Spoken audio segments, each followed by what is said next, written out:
Salutations, everybody. Welcome back to the Perspectives podcast. We are your hosts. My name is Littyyy Bro Flacko. Here's my co-host to my side, Holden Stephan Roy. Holden, say hi, Holden. Hi, Holden. There we go. And today we've got a very special guest. Um, from what I understand, pretty much what I could say about the man is he's a Renaissance man. He's a man who wears many hats, does many things. Holden, in a previous interview, was trying to convince him that he should consider himself a visionary. Holden? A visionary. There we go. He is a visionary. He is a visionary. You consider yourself a project manager or a manager, if I'm not mistaken, amongst many titles, right, Olivier? Olivier. Yes. I will not brutalize your last name, so I'm gonna let Holden take over right there and Olivier introduce Brault. your name properly. Brault. Olivier Brault. I mean, I'm not even probably sure I'm saying it that good because my accent's what it is. Very simple. Very simple. You call your brother bro. Yeah. This is exactly how you pronounce it. Olivier because Brault. You don't pronounce it. See, that's an Anglo mistake. Trust me, I'll make some French mistakes too. Some Franco mistakes. So yeah, today our guest is Olivier Brault. Woo! Thanks for receiving me. Really appreciate it. Word, no, it's a pleasure to have you here. You know what I mean? From what I understand, Holden told me that he had interviewed you before, right? Montreal shit. We are on EOW Network, and you are a part of EOW family, EOW Montreal again, right? Or Quebec, right? If I'm not mistaken. It used to be in a week Montreal before, but since we want to cover more than just the city, the whole province, we changed to Quebec. Right. It's a good That move. makes perfect sense. Yeah, no, that's wild, more logical. But the point is, right, like this makes perfect sense, and like we're really happy to have you. So right, our show is a little bit different than like when Holden did his show with you, right? On this show, we give like our origin story, right? Because I guess like I think I'm a superhero. You know what I'm saying? So right. What we do is we talk about how we met, me and Holden, and how this show came about. Which is right. I was doing Littyyy Bro's project, Volume 1, with fellow EOW alumni, James Figueroa, right? And the engineer for the project is the Homer, the homie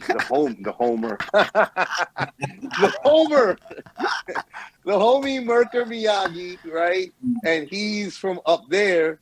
And I always say that he might as well be from New York, though, right? Because he's like an engineer that like he works with a lot of people, but he doesn't promote their shit, right? Because if you promote one person, you got to promote everybody. And next thing you know, you're promoting a bunch of shit that you really don't like, you know? So he doesn't really promote stuff that he works so much, but he promoted our shit. And that made Holden take notice because Holden's like, wait, hold on a minute.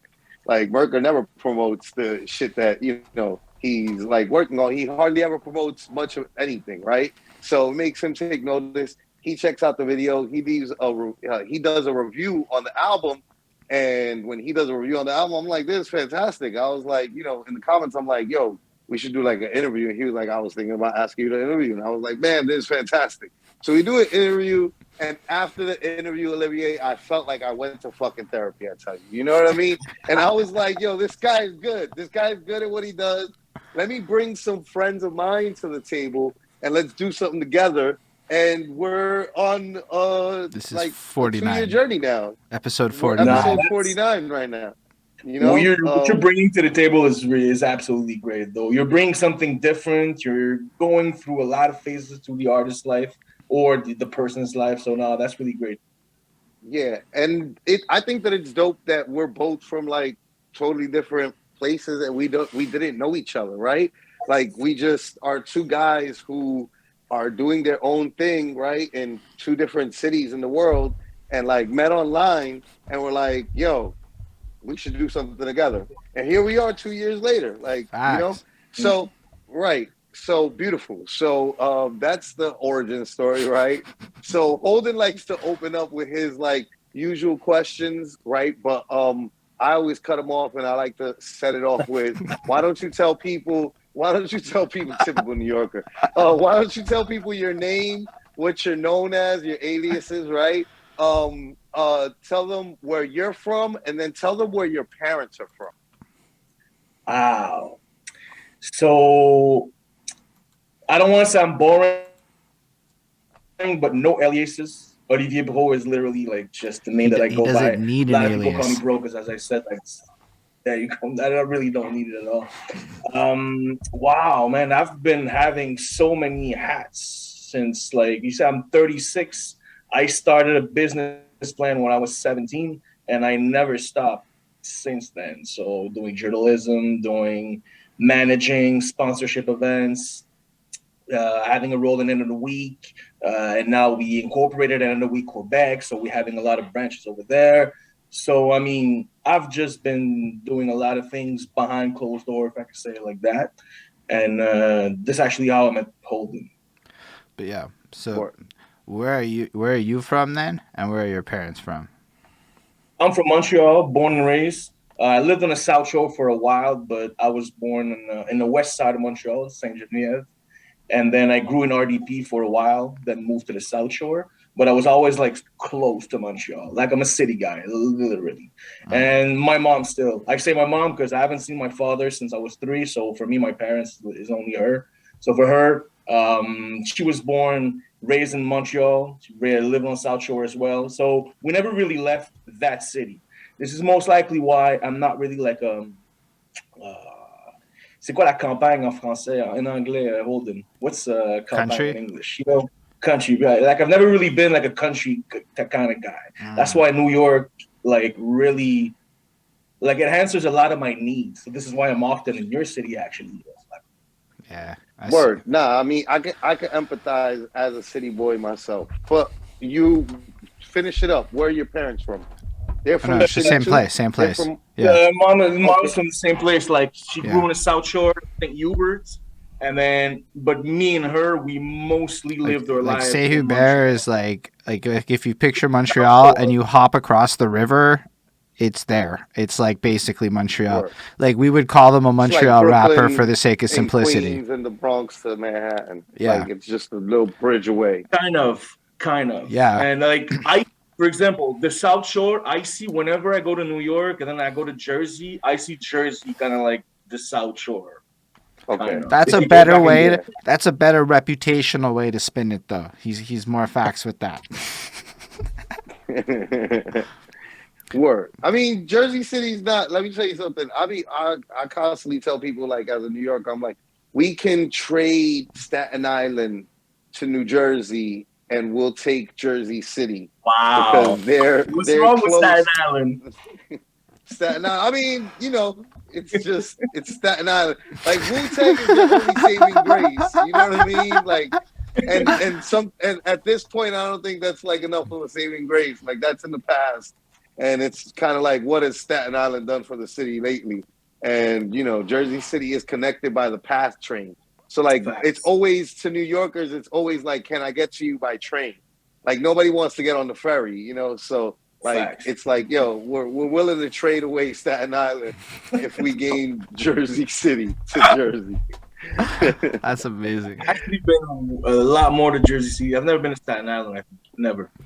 Yeah, nah, Staten Island's an inconvenient place to go because you got to take a ferry if you don't have a vehicle. And even if you have a vehicle, you then have to take like one of the shittiest bridges in the whole city that like sways while you're up there. You feel almost like, whoa, am I gonna die? Like, you shouldn't feel like that on a bridge. You know, you should feel like, oh, I'm safe. This is well constructed. You know, like that. So there's a lot of things going against Staten Island.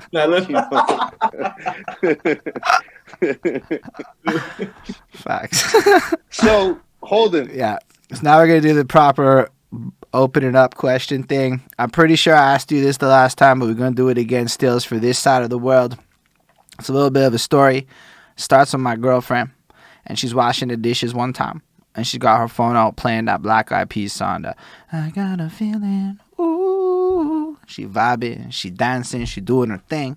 And I look at her and I go, when in the world did this song become chores music? Like, if you think about this track and you run it back about 10 years or so, middle of the night, Montreal, wherever you are in the world, because I tested this song everywhere. Wherever you are in the world, this song is the middle of the night banger of everybody's celebration moments. And it's always celebration moments of happiness and joy. Run it 10 years in the future. The song doesn't change at all because it's a song, right? But we change so much as people that the context of how our relationship with the song evolves is that it goes from being the celebration song to the I'm doing some super boring stuff like working out or chores or whatever, and I wish I was celebrating. So it made me realize that, like, you know, as time goes on, the relationship changes, and it got me thinking about the young people. They be out there partying and celebrating right now. They don't know that they are learning the future soundtrack to their chores music in their life. Like, they don't know that when I heard Pop Smoke, it became chores music for me, because it just moves to that right away as you get older. Like, and then I started thinking about all of the interviews and the musical journeys and the way that people kind of approach the conversation, and everybody's story always seems to start in the same place. It's this like adolescent phase of, yo, I first discovered hip-hop and my first favorite song, or I started writing at this age, and it's always this, like, you know, a little bit into the story. And I say that because music hits us from like the very beginning. Like, if you run it back to like whatever hospital you came out of Montreal and you popped out, there's probably some music playing in the room, and a little baby Olivier is kind of you know, absorbing those sound waves, even if you don't remember what that is. And like, I can think about being super young, like being like 5 up in the apartment in Côte Saint-Luc and whatnot. And we got like my dad's got the gray boxes all over the living room, right? The preamp and the amp and the tape deck and the radios and the wires going everywhere to the speakers, giving us that like at-home surround sound experience while he busted out his Led Zeppelin tapes and stuff of that nature in the daytime. But at the night, we have all that club mix, MC Mario straight from the clubs in Montreal live going on at night times. My mom's, it's more like, you know, Disney's and musicals and love songs and discos and this whole other vibe that's completely different. And both of these things are happening at the same time, and I have no control over it, plus the radios and all the other stuff that's happening. And this stuff really shapes you and impacts you in a huge way, all the way to your grown-up self. So with that, Olivier, I believe that's where the journey really starts. And I was hoping you could bring us back to the youngest Olivier Brault you can remember being, and break down a little bit what it sounded like to be you before you had any control over the music in your life. Wow. Damn, I was you see, when I was a kid, I started listening to hip hop, I think when I was whenever No Way Out and I'll Be Missing You came out is when I really got into hip hop. So that's what, 97, I think, 97, 98. 97. Oh, no, 97. Before that 97. 96, 97. So, yeah, because Biggie died in 97. That song was for him. So, I mean, it had to be exactly within the same year. Yep. And you see, before I got into that, I was a kid where just for the fun of it, I was doing a lot of researches, like on, I don't know, Christopher Columbus, on any kind of subject that you could think of. I was just reading books and do like work, but on my own, not for school, for me. So whenever I discovered hip hop with that song, you see that I'll Be Missing You song. And I don't know if you know a lot of French rap. And when I'm not talking about French from Montreal, I'm talking about French from France. But the group I Am that group definitely has kind of like the same reputation in the world Wu-Tang has, if I can compare. Yeah. And I bought both for my birthday. And from that point, I started to do whatever I was doing in all the researches in any subjects into hip hop, into raps predominantly, because I didn't know hip hop at that time. I knew rap, I knew the music, I didn't know the culture. So that's when I got it. And from that point, I just started to just dig deeper and deeper and deeper. And I became like how old a are you? fan. So like that was like, so if that was like 97 or 6, around that age, I would say like 13. Okay. So before that, what kind of music was around you? Like before the hip hop hit you? None. It was just like See, silent. that's the thing. my mom was not really somebody who had like a vinyl player or record player or even CDs. Like she was listening to the music that when we were going in the car to like hockey practices or whatnot or anything. Well, that's like, kind of important though, because I remember that. Like I remember that in my life growing up, right? Is like my father would listen to a certain type of music, my mother would listen to a certain type of music, but in the car they would always kind of tune into this one kind of pop radio station. So like, was it like in the car? Did she play like the pop radio station, or maybe some classical music or something like that? No, it was more the pop one. It was more the pop Okay. one. Like we have Queque in Montreal, and then we have 107.3 FM Rhythm FM, which is like normal. I would say like normal top 40 stations, top 40 kind of radio station. Yeah. So Yeah. like Celine Dion kind of thing. Like I wasn't really. Yeah. My mom wasn't really into music, but I wasn't either. Guys, like I was listening don't to all of disrespect this. Celine Dion. I'm not. It's not that. No, I can't. It's not disrespect of it. But when he says that, I picture like all the stuff that was played next to Celine Dion. So it's not her. It's just you got to picture what surrounds it. I can't.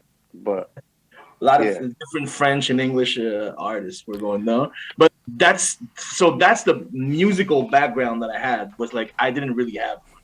And then when I heard that I'll Be Missing You song, I started like always wanted to raise the volume whenever I heard it on the radio, and my mom was there and stuff, even at home. It did get a lot of pop play here, eh? It really was all over the radio here. And now that I'm thinking back, it was everywhere. That song was it was a big song. Period. I could tell you when it premiered, right? Because where would it premiere, right? In New York City on Hot 97 radio, you know. And I remember when it premiered, and like the night that it premiered, Funkmaster Flex playing it and like recording it on tape and having it on my Walkman the next day at school and shit. And like I remember that, but that song was really big. Like it was big when like the way that Flex played it, it was like, yo, this song, right, is like, and everybody felt like, I think we all felt so much like sadness about Biggie, and the song was so kind of like sincere but like good, like also, you know what I mean, like it was that it was just like a big song, and it played on the radio all the time, and it played everywhere, like all over the country. So it doesn't surprise me that it played like all over Canada radio. Like I'm pretty sure that it's one of the like Puffy's biggest songs ever type thing. It has to. And imagine, you knew Biggie, you were familiar. I wasn't. Yeah. I didn't even know who the song was for, but I still understood that this song was a classic. Like it was like, and it's not like, I don't even consider it one of the greatest hip hop songs now, like 20 years later. But at that time, to me, like it was one of the best songs I've ever heard. Yeah. And then the funny thing about that is that the both two albums that I got at the same time, like has nothing to do. One has nothing to do with the other. But it's like you're buying a Wu-Tang album and a Puffy album. Like it really doesn't sound alike. And so my inauguration to rap music was that you can go in all types of direction. That's actually kind of a blessing, right? Because you got exposed to like top tier pop and top tier underground right at the beginning. Yeah. It helped me also understand that, like, because I wasn't hearing I Am on the radio, but I was hearing Puff on the radio. So I understood that if I'm able to get an album from somebody that is not on the radio, it means that there's a lot more out there than what I'm hearing right now. Ooh. And then at that point, like I Am was just insanely present in Montreal and in Quebec. So it's crazy. Wait, which Nas's I Am, you mean, right? No. Oh, no. Oh, no, you're talking about I Am the group. The group you were saying. Right. Okay. Copy. So like and so they were like you said, like Wu-Tang. So you mean that in the sense of like they were big, Hope big, but not like radio pop big. That's exactly it. In the importance they have in the French scene, and I'm not talking in French, I'm talking about in the whole world. Every country in the world that speaks French and that listens to rap, they know that group. The same way everybody in the world that listens to rap in English knows Wu-Tang. Whether they like it or not, they know the group. They know. I was literally sharing a post of Residentes today, and which is like, you know, like if you're like Latin and like you were into hip hop, you knew who the fuck he was. It's just one of those guys that like has always, you know, been around type shit. So it's like, I understand what you mean. That they're kind of like the representation of like an era and an area, right? Definitely. Right. So basically, then, so you're 13 when this happens, and so your teenage years are because you only start becoming a real entrepreneur at 17. So you have like this 4-year gap of just like, you know, being a guy Googling before Google. So how were you learning stuff? Or was there Google at this point? Yeah, there was a bit of Google. Wow. At that point, there was MySpace. There was hiphopsite.com that I used to go a lot on. That's an American site. And then Alla, like OH, I think it's OHHLA, Alla.com. That was another site where there was an American site where there was like a lot of, kind of like a Two Dope Boy kind of thing. That's pretty much where I was finding my stuff. And then, of course, I subscribed to both XXL and The Source. So you see at home right now, I have about like 100 copies of each. So I was big on that. I had BET at home. So that's pretty much how I was searching everything. It really wasn't through my friend because I was really the only one listening that much to rap. Right. So you just kind of had to seek it out. I guess that's a testament to your desire to be part of the culture, right? Especially, it's almost like, because usually the way the story goes, right, is the environment almost seems to force people into it. Like, yo, it was everywhere. How could I not be a part of it? Whereas in your version, it's like, yo, it was nowhere. I just discovered it and loved it so much. I sought it out and I geeked out and I found all the things I could find about it. You're absolutely right in what you're saying, in a sense also where, like, I had to go outside of my comfort zone in a sense where all of my friends, first of all, I was living in the South Shore. From what I understood at that point, most of the scene was popping in Montreal.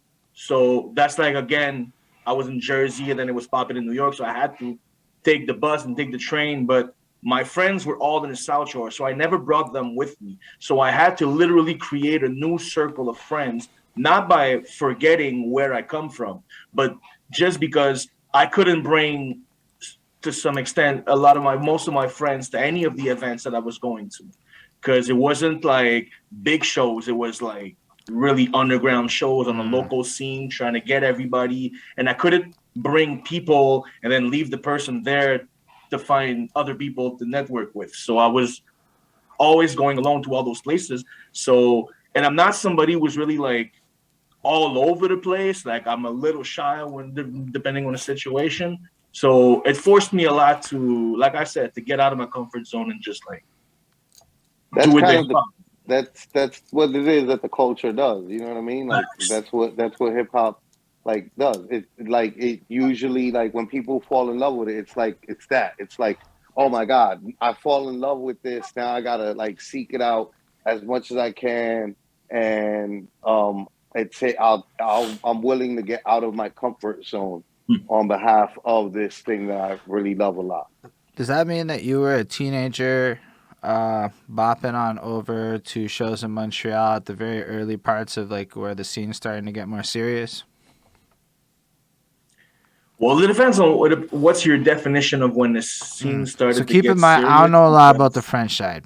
So let's say the English side. Because as you're saying it, I'm like, yo, I've actually been told this shit goes back to the 80s and I don't know anything about anything. Because that's is that in Montreal, first of all the giving is mostly given in French, not to the English scene. So a lot of whatever success happened in hip hop wasn't French, not in English. So this is why I'm saying this. There's like a little barrier between both that slowly is being crushed, but slowly, that's what I say. What you saying? I said slowly, but it is. I'm actually seeing like collaborations between like English people and French, and we're all admitting the French music's pretty dope right now. Just saying, I completely agree with your assessment of the language gap being bridged a little bit. But and the so this I was always like try to connect with the English scene, but obviously like it came later because whatever came to my attention as far as local scene was always French. And then I had to dig that myself to find out that there was a whole lot of people in the English scene, but there's no, because you see the music scene in Montreal and in Quebec works pretty much only with grants. So all the grants are mostly in French. So this is why there's no really structure more in English scene than in the French. So like, is it like popping in the 90s and stuff? And like, I don't really know it like that, like in the early 2000s. It was, but I mean, it was like few groups, like let's say end of the 90s, it was Dogmatic.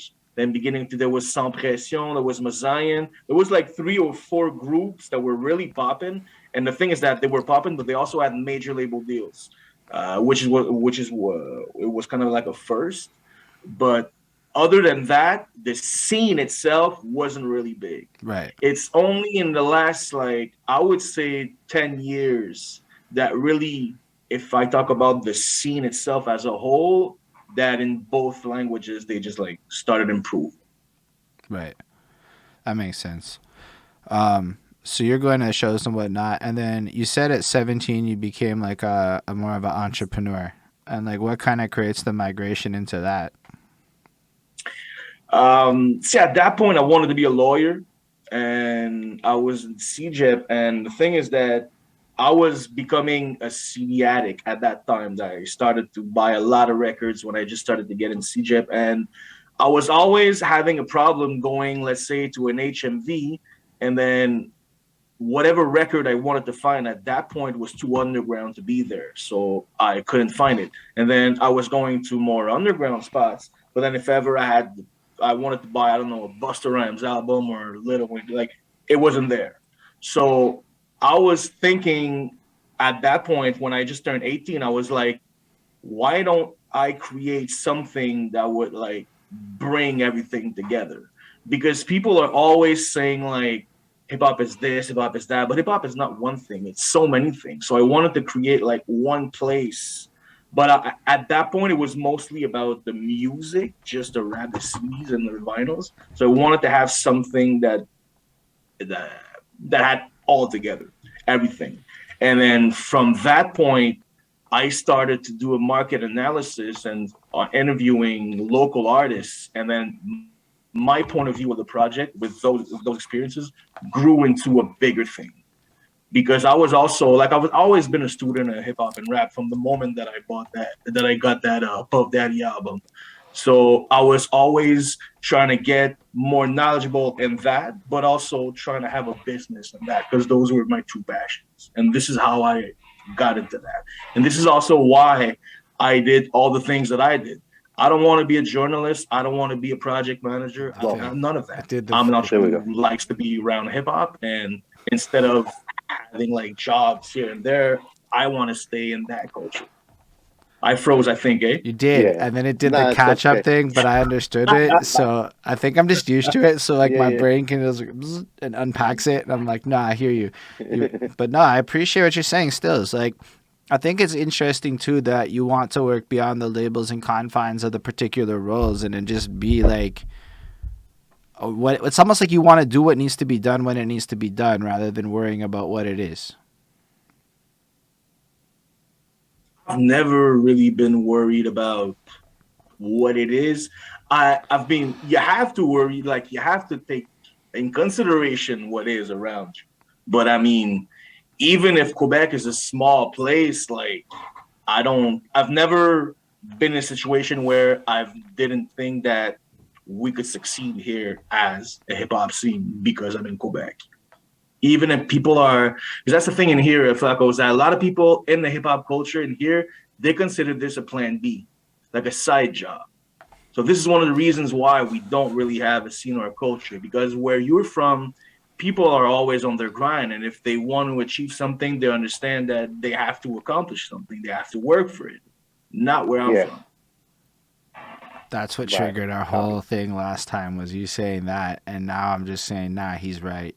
We spent 5 hours getting into it. He is right. He told me that you guys had that you guys had a back and forth about the work ethic of artists and rappers and like their Horrible. level of like whining, which is horrible, which is something that I agreed with him. That I was like, yo, as somebody who's had to organize and keep rappers like focused on like a goal, like as somebody who's like put people together and tried to get like multiple rappers to a goal, to an end, like it's incredibly difficult. It's incredibly difficult.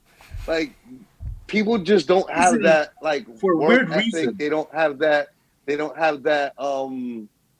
They just don't have. A lot of people just don't have it in them. You know, He's they don't in New have that. They York don't. saying It's it. hard to make people to go every day and go really hard and go. You know, it's hard to get people to really, you know, have that. It's only that's why the people that are at majors usually, you know, like because there are still people that get signed to majors through like nepotism or like a friend's friend or something like that, right? That they have no business in the industry. They're not really that talented or whatever. But for the most part, right? Most of the people that make it, they like those are the people who work really hard. And those people in all fields, right? Like whether it's like professional sports or like all the other entertainment fields, right? From movies to like the other genres of music, TV, like all these things, like it takes a really another level of dedication. That like if you don't have that like that other gear shift to go into the next gear, you're never gonna be able to make it, you know? And that's the one thing that like I do give to all those people. Like their level of talent is like irrelevant. Like sometimes you have people who are at the highest level and they're really talented. 9 times out of 10, right? The people who are at the top and who are considered the best because they really do work really hard to get there. You know, like you could question their moves or whatever. Like people like Jay-Z, or like Drake or like Wayne or like Kanye or like Nas, right? Like these are people that like you can question all sorts of shit, but like the level of dedication that they give to the game, right, is like they're playing like Kobe, like Jordan, like you know, like the greatest of all times, right? And like rare is those guys. Like mostly the talent level fluctuates, right? Like some people are really talented and really work hard. Some people are not so talented, but they work really hard, you know? But the main thing that they all have in common that, you know, is that they work really hard. And most people, you know, don't want to work that hard. Facts. And you talked about a lot of major artists, but I mean, I Yeah. could talk about Vinny Paz, I can talk about Immortal Technique, I can talk Yeah, yeah. about Work really hard. Griselda Poison. before they got their deal. Griselda was doing that. Yeah, This is yeah. not why they got their deal in the first place. And Yeah, it's like, but absolutely. that's the thing. It's because it's as if, and I don't think it's, I don't know if it's like that in New York, but it's as if it's not a decent job to have, because that's the thing where I'm from. Like we're raised to be that, like I have a 9 to 5, I have a job, a wife, a husband, a kid, a dog, and a house. See? And it's like that and nothing else. So whenever we try something that is a little out of the box, then we get pointed at. And then when it comes to hip hop, like Oh my I gosh. mean, I had a lot of beefs with my mom because of that, because she thinks that I was playing around whenever I was doing Yo, stuff for I'm not free, even gonna act like the lunch table isn't sometimes kind of weird over it at work. Like it's sometimes a little weird because you're like, yo, you make art in your 30s, and it's not even just hip hop. It's like if you try to leave the path of, bro, let me tell you how you can better get yourself a house is how all advice honestly comes down to me from older folk. It's always that. Here's how you can procreate better and here's how you can have a house better. And there is almost no other advice from my peers and like my age group outside of hip hop. I mean, you got to understand that that's their championship rings. That's their platinum record. That's their right. Like that's a fact. Yeah. to your average person, right? Like it's all these like achievements that they have to achieve, right? Like I got to get my high school diploma. I got to get my college degree. I have to now get a job, a 9 to 5. I have to have a X amount of dollars that I'm making. I got to meet the woman that I'm going to marry sometime in the middle of high school and all of that, right? And then I need to marry that woman. I need to get into a house. We need to have 2 or 3 kids and a dog, and that's everybody's like life in the Western, hemisphere, it's pretty like that. The Eurocentric mind, right? Is like, this is like the like modern society. This is what people are supposed to be doing, right? And then like when you're not that, and you're like, fuck, man, I really want to like rap. People are like, or you're like, or worse even, right, Olivier? Like, this past weekend I was in Houston, visiting family, and I'm with all my siblings, right? And like me and my brother we're both married, so our wives are there, and we're talking about how crazy we are as siblings, and like the sisters are like, oh, but the wives of you guys are even crazier because they married you crazy motherfuckers, So like for you, right? Like we're crazy for wanting to rap, Olivier. You're crazier for wanting to be around rappers, and you don't even want to rap. You know what I mean?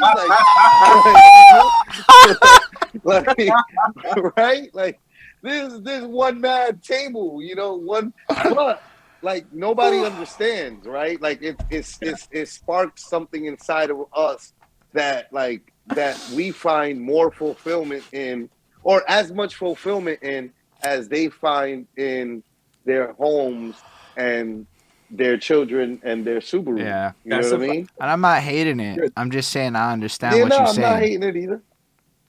Because listen, without those people, like who's coming artists to the show? have no support and no nothing. You know what I mean? Like we all want we laugh at them, and then like we're like, yo, secretly it's They're like, important. oh my god, can you please They're like the blood of all of this, right? Like, can you please buy this so that I can like pay my bills and shit, Yeah, that's fire. So you wanted to create a hub. We wanted to create, but see, that even the word hub is something that I had more in mind when I was working on reopening it for the pandemic, the hip hop cafe. Like a hub, I wasn't even thinking about hub right now. At that point, it was mostly about music. It was not about events. Okay, so it was hub not is about, too big. But let's say a music hub, like a music hub, just on the. It was more of a record store. I'll be honest with you. Okay. It was more than that. A place where you can find everything about rap music. And then the more I got involved into the culture, because it started by me approaching about 30 to 40 people inside the culture. And then at that point, I was like, what does a rapper do when he wants to be known? He raps, he drops mixtapes, tracks, and then eventually drops an album. Well, I'm going to do like the business version of it. Like, I'm going to just start getting involved in different things, managing, journalism, and stuff like that. That led me to 10 years later open the Hip Hop Cafe. Right. So So question, in the middle of that, right, in those 10 years, is that when you came across EO Dub and End of the Week? How was it was that in that time frame, or was that after the cafe? That was before. The cafe was in 2014. I started to be involved in EO Dub. Actually, the first year that they got into Montreal, they got into Quebec, I think it's 11 years ago now. So we're what? 2011. It's like in 2011-ish. I opened in 2014. So as of 2011, I was already going to all of the events. And then slowly after that, I started to be a judge in a lot of events. And then I became an official judge. That was like my first entry. And also that year because I think at that point, the World Finals was in New York that year. So I was managing Monk.E at that time. Okay. Monk.E was the Quebec champion, so we came to New York together at that time. So that's the 2011 is the year that I got into End of the Week, and then from there on, I didn't know really the people, like the extended family, that much. I started like the first time I met the extended family was when the World Final was in Montreal. I think that was in 2015 or 2016. But before that, it was mostly through Guillaume, through Benoit, through the events, and I just found that it was like so different. Nothing, and I've seen like so many rap shows at that point that was like completely. So you were mostly familiar with like the Quebec scene of EO Dub, and you hadn't really came to New York or experienced like EO Dub in New York. You are correct. Absolutely. Okay. Like I was sometimes going to New York, but I had no idea what EO Dub was. Like really. Right. And then from the moment, because Benoit and Guillaume are also, they were involved in the hip hop scene for other projects, so I knew them for those other projects, and I just started to hang around them more with this Center of the Week thing, and then we're now family. Right. Copy. No, that's really dope. And when you were attending the EO Dub Quebec scene, is that when you came across Monk.E and started managing him, or were you already did you already know him from like your personal like friendships or group of friends or something like that? I met Monk.E when I was doing, because I opened a hip hop cafe in 2014, but about like 10 years before I started doing the market analysis, as I was explaining. And then I met like 40 people in that range of time. That's when I met Monk.E.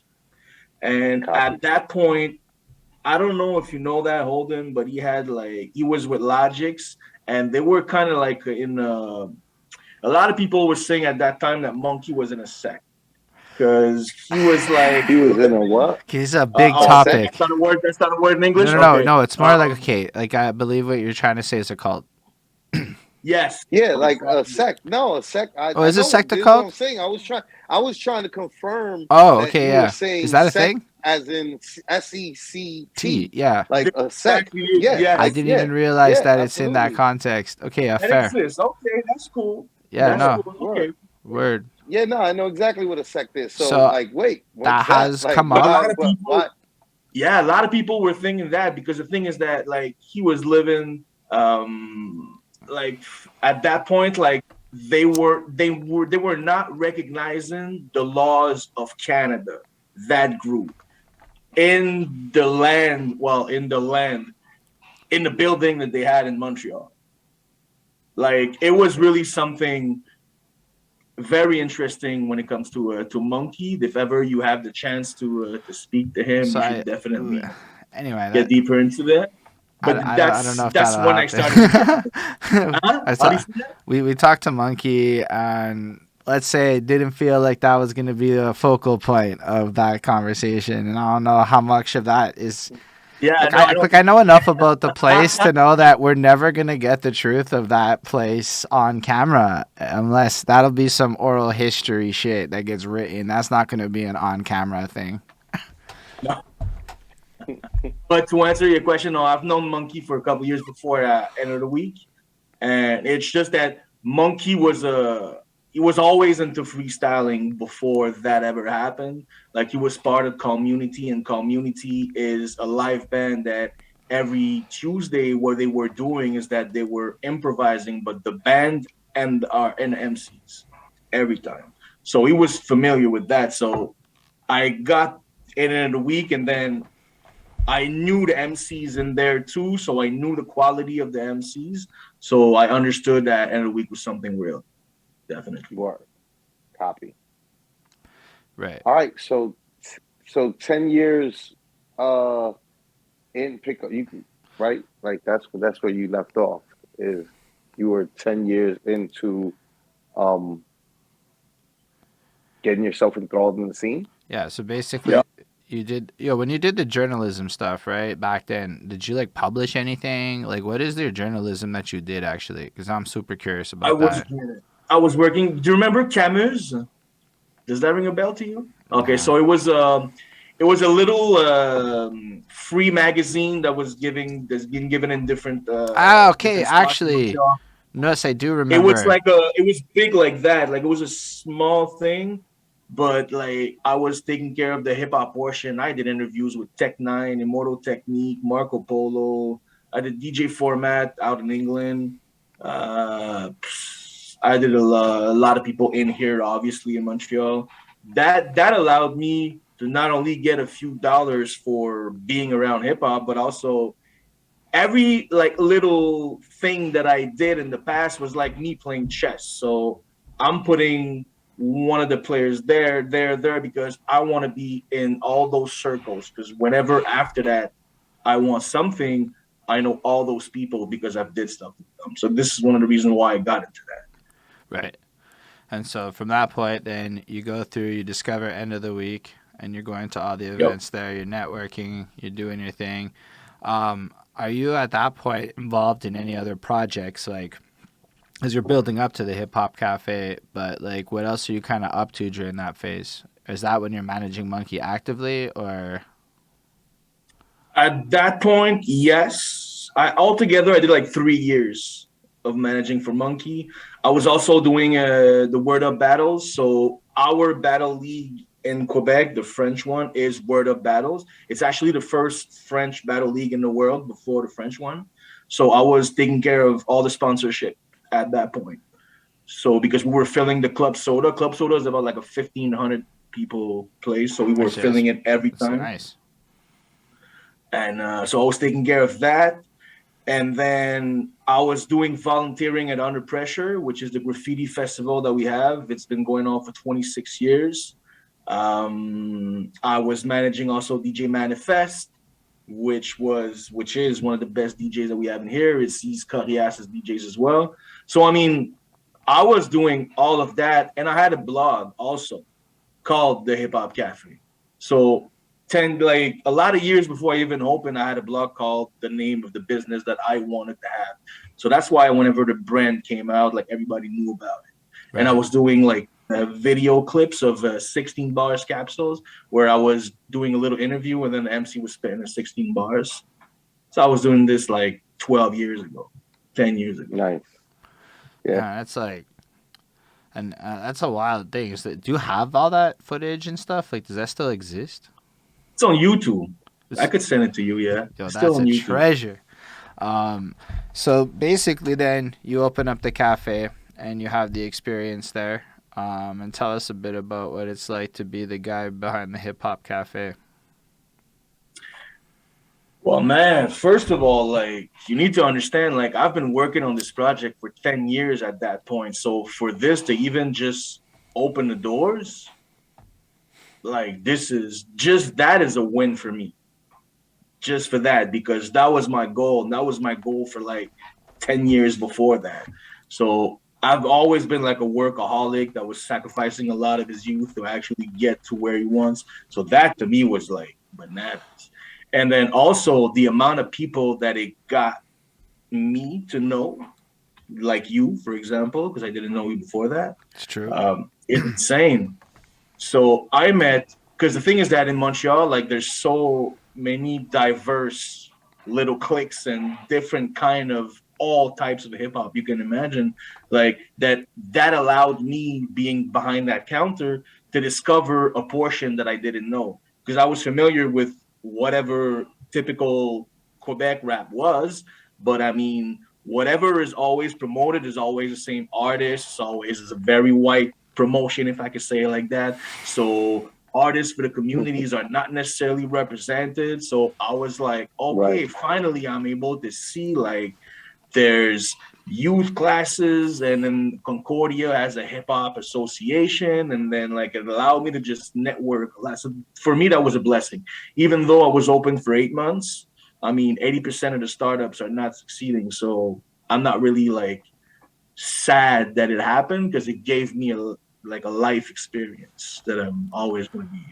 grateful. I mean, yeah, no, it sounds like it's a big win. You got to network with a lot of people that you probably wouldn't have been able to network with.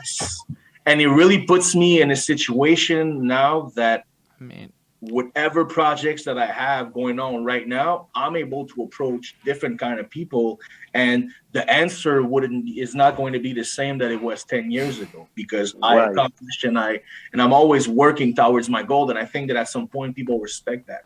And this is also what led me to connect with though is like, yo, like for real, like another side to it is like I'm a beneficiary of your efforts, right? Like at that point, I was like really relatively new to the game. A lot of the stuff that was comfortable was maybe not happening as much anymore. That's when the scene shifts towards a different energy that was starting to take over in terms of the live performances. And at least what I knew was changing. And then you pop up, and it kind of helped me keep a little momentum going in my life, because there was this like thing, and it was the first time I ever had to go freestyle. I distinctly remember the first time I ever had to freestyle on a topic was at your shit, where somebody pulled something out of it. And I know for a fact that you gave that many people a lot of memories that like really fueled and created a space for it. And that for a lot of us, like, yo, when we hear your name, it's like, he helped my career. And you did that for a lot of people. Say, it sounds like a lot of people. It sounds like by having that spot, you gave a lot of people an opportunity to be able to get their art off. And I'm pretty sure that, you know, years later, like there's not all of them gave up, right? Some of them probably kept on going. There's people that I remember adding on Facebook at your cafe that I see are still pushing today. Like, it's really like that. And there's not enough. I don't even know if I'd be here if I hadn't seen you doing that. Like, let's be real. How many people created a thing like that at that time that was so community-centric and altruistic in its actions? Like, on a real tip. Like, I just don't want to undermine that. It's a huge win. Like, the only thing you could argue is a loss is maybe money. Yes, definitely. I mean, and that would be like the only thing. But at the end of the day, like, there you go. And I mean, nobody that wants to start something in business is going to succeed like that the first time, and then nothing is going to happen. They just move forward. Like it's not a fairy tale, like having a business. So, and also one thing that allowed me to go through that is because my mom started a business, and we got thrown the fuck off from more place because she wasn't able to pay the rent anymore, because she had to go bankrupt on a business. So I know what it is. I know what it is to, like, that's the thing about me, is that I had a life where I went to private school. I played hockey. Like, I really have a good childhood, but then at some point it went all wrong. It went fucked up.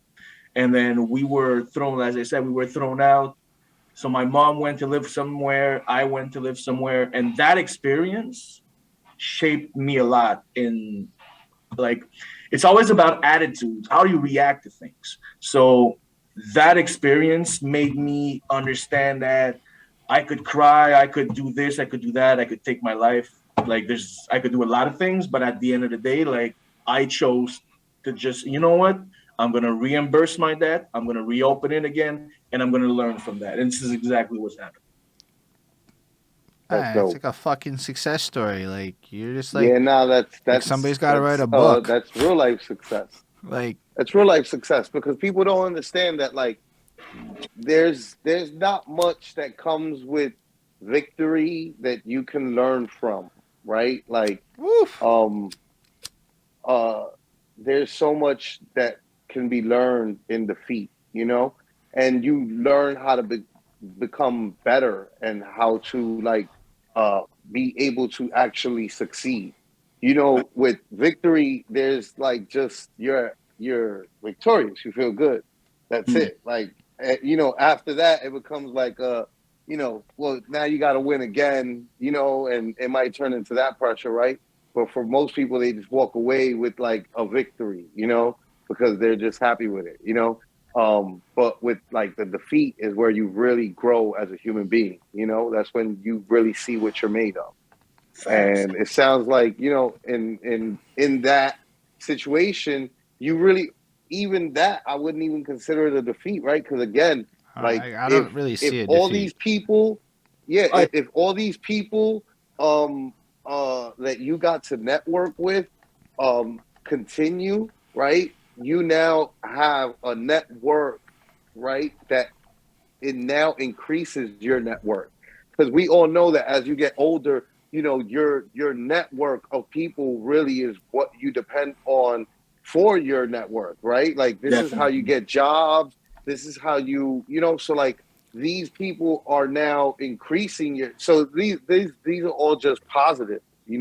So like I can't see any of it as like a negative, right? Like Oh no, not at all. I sounds will like say though a that big win. you don't necessarily think like that right away. Like there's a process that you need to go through Right. because Of whenever shit course. happens and you have to close for whatever Yes. reason, like I'll be You got to honest with you, grieve. It's it like really losing a life. fucks you up. Yeah, absolutely. But see, that's the Absolutely. thing. Like having something fucking you up is definitely like a life teacher. Yeah. Like in so many ways. Like the reason why I stress today is not the same reason why I was stressing 10 years ago. Like I'm able now because of that because I lived it through my mom and I lived it myself. Like I'm able now to just grasp whatever I'm living in that experience and say, okay, this is not, it can't be a defeat because you learned this, you learned that, you met them, you met that. And I mean, we're in 2022. I still have people talking to me about when do you reopen the hip hop cafe. I closed in 2014. It's Almost it's 10 years later and people still no, want it's that that back lit in of their an life. experience because like there's to this day not a single thing like it, and I don't see anybody with the ambitions to do something like that, but also with like the reputation to back it up because anybody can do some shit, but who doesn't trust Olivier? I mean, I say it like that because it's like I've never met a That's how it person is. that doesn't, and it needs that kind of a person to truly create that kind of a space. And yo, this guy's CD collection alone is a credential where like Nah, I see those posts all the time. I like them every time that I see you're them like because it reminds me of like some of the CDs that I still have to this day right now that I'm like, oh shit, I got that, like so. Nah, or just the I see the pure CD joy collection when you do a pictures. haul, like you find some new shit, or when you're like, yo, I want to trade albums because I happen to have a duplicate. It's like it's Pokemon cards.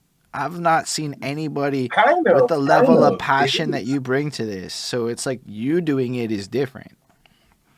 But see, that's the thing. Like me, I'm always been like a firm believer that you have to do things that you're passionate about. Like, so rap is really something like I really am a geek when it comes to rap. Like I am a guest. I know that. I am a guest in hip hop, but I know a lot. I made my studies. I'm a student, will always be a student.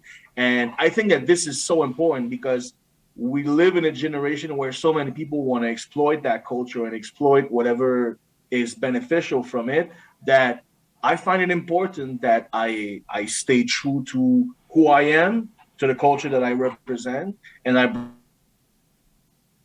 bring back those two elements to the forefront so that I'm able to go see corporations or go see other businesses and have partnership and not feel like I'm like being corny with what I represent as hip hop or stuff like that. Nah, at all. I respect that. Um, I don't know. Or It's like one of those big ones where you're I like, don't know. I don't know who couldn't respect that, right? you're just like left with, there's no follow up to that. We got to let it resonate for a second. but, but yeah, so like, So after yeah. the hip hop shop, what direction did you take yourself in? Oh. See, life got a little interesting after that, in a good and a bad way. So you see, when that happened, first of all, like I think that because I did have a depression in the last 2 years, but I think that this is when it actually started. Like when I closed the shop, and then a few months later, I broke with my girlfriend, so I left. All this, literally, like it kind of started to fuck me up a bit, and then I went to live with my best friend, and then one day I walk in and I really like I'm saving you a lot of the story, but I walk in and the cops are greeting me because he hung himself in a closet. What the So fuck? that that literally, plus me losing my business, plus me like not being with my girl Yeah, no, anymore. it sounds like you That, had like, a lot of losses. Yeah, nah, no, those are a lot definitely. of losses. So my mom at that time used to live in Toronto. So I just left Montreal, left the job that I had. Before I went to Toronto, I found a job, moved there, lived at my mom's, lived there for 6 months, and during those 6 months, I really trying to resource myself. I don't know if Yeah. that Like I Yeah. wanted to resource myself because really, like, I was lost. I was like, that's fucking you up. Like, I don't know. I don't wish nobody to walk in a place and then the cop tells you like your Yeah, friend is nah, still in the corner there. this is, yeah, Like, I no, really nobody don't wish wants to. that on nobody. everything about And that's not that good. fucked me up. So moving away for 6 months was really great. But then after 6 months, I was fed up of being there. And Toronto's a very expensive city. So I moved back to Montreal. And at that point, I was like, kind of knew me. I restarted again to get into radio stations and be a host there. And then I started back to get involved in hip hop. And I started because the passion was always there. It's just that I think that at that point I just needed a break. Because me, that's the thing. I'm a tampon. Like I absorb. And then at some point, like, need to just like let it go and throw it out. Right. I appreciate. I've never heard anybody say that before, So but yeah. that's a good one. But that's the thing. I think in French and I talk in English. So this is why sometimes no, it's but that's a fire way to invent new shit though. Yo, let me tell you something. I still have like I'm not the person that's like hanging out with a bunch of like people that speak Spanish and like kicking it in Spanish, but then there's still certain words that I think of. And I'm like, there's just a Spanish word that I don't know how to translate into English. I don't know the English equivalent for this Spanish word. Like this is just a word that I know from Spanish that describes a thing that I guess only people that speak Spanish care about. That's the thing when you're bilingual. It's like you think in one language and speak in the other. You think in multiple languages, you know, and you can't always express yourself in just the one because you're thinking in all of them because you have all of them in your brain, right? So totally understandable. So what happens, I guess, after that 6-month period? I come back and like I said, like I get a new job in here and then I'm just like, okay, I'm like, you know what? I have to start thinking about reopening the cafe. And then my thinking was when I left Montreal was that I'm just going to clear all my debts and then I'm going to start again. So I don't come from the streets. I've never been in a situation where I had to be there. So my way was 9 to 5s. So my job that I have right now that I still have, like I started working 60 days straight and then go 2-3 days in New York. 60 days straight, then go 2-3 days in New York. I did that for like almost 3 years. And through that, I got to know my family in New York a lot more. But also I got motivated again to really start getting out of those 9 to 5s. Because for me, it was always like in the meantime. It was never like something that I want to have a career in there. So that's the focus that I had. And then at that point, I started getting back into where I was before. So I started booking for Under Pressure. So Under Pressure, as I was saying earlier, it's one of the biggest graffiti festivals in North America. They've been there for 26 years. And it's Holden is where the Fluffs are. You know where the you actually booked you like 2 years ago. You did, and then that was the first time I performed at Fluffs, and it's a crazy moment because like this is how I see Olivier, right? You go to Fafuns and shit, and there are like 7 people at the place because it's COVID, and then we're performing to a virtual audience. So shout out the 7 people that saw that shit. And he's one of them, right? Everywhere you go, he's just there. He's one of those guys where when you go to some shit, it's almost like you just expect to see a guy in some polo in the background. Low gang. But yeah, so no, but that's the thing. That's the thing about like when I say that I've seen a lot of shows, like I really like, I'm not lying. I've seen a lot of, and he was at I the think that random this is locksmith concert that to this day I think is one of the worst turnouts I've ever seen to an event, and it was like locksmith, so you'd figure it would be like more people, but when you counted out the people that were there to like be involved in the show, it was like Olivier, me, and like 8 other people, but Olivier was there, and I'm like, that's fucking wild. He's everywhere. But I mean, you're the one who brought him, eh? No, I had nothing to do with it. Yeah, no. Yeah, I mean, you're being a locksmith. Of course, I'm gonna go see locksmith, but that's because I'm a geek when it comes to rap, and this guy is like a god when it comes to lyricism. So of course, I had to see. That was Max Mupese, I believe, who did that. Yeah, you are correct. You're right. But see, like, you're always going to see me in those events. Like, I was at the CL's event last time with BK Brooks in Turbo House. I could be. You're always going to see me in different places, whether it's a big festival or a small underground show, because I'm passionate about this. And the people that I want to see, that I want to meet, are inside that culture, inside those events. So, I mean, I'm not going to stay home. Yo, that's crazy. We watched and that's the reason why I was telling you, Holden, you need to get out of your house. No, I have been. I swear. I know. No, you're right. I mean, I'm not gonna stop streaming and like give up my life per se, but I did restructure shit where like Holden definitely since I met him to now, like I've seen like I spent him the whole summer at the park, you know. Like, what I mean? Like he was out at the park. I mean, I know because the thing is that I get it. Girard Park is not like look at you. Where shit's at.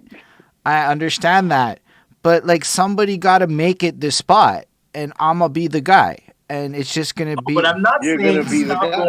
I'm not saying no, but I want to. No. But you're right. It's to go to other stuff. So like I have been making that. Like I went to the Makeway networking event. I found out Shabb was performing on Saturday, so I'm gonna go purchase my ticket to the Shabb thing. I mean, I'm booked the weekend after, so that's fun. I'm gonna go be the performer. But then the day after, the Gray Era is up at Belmont, so I'm gonna go cop tickets to that shit. And that's the new flex, right? Like, is to really be out there, because I've done 175 interviews, and in the last clip we were watching before we like came over to the Zoom, it was you going on about how to meet a manager and me being like whatever about it.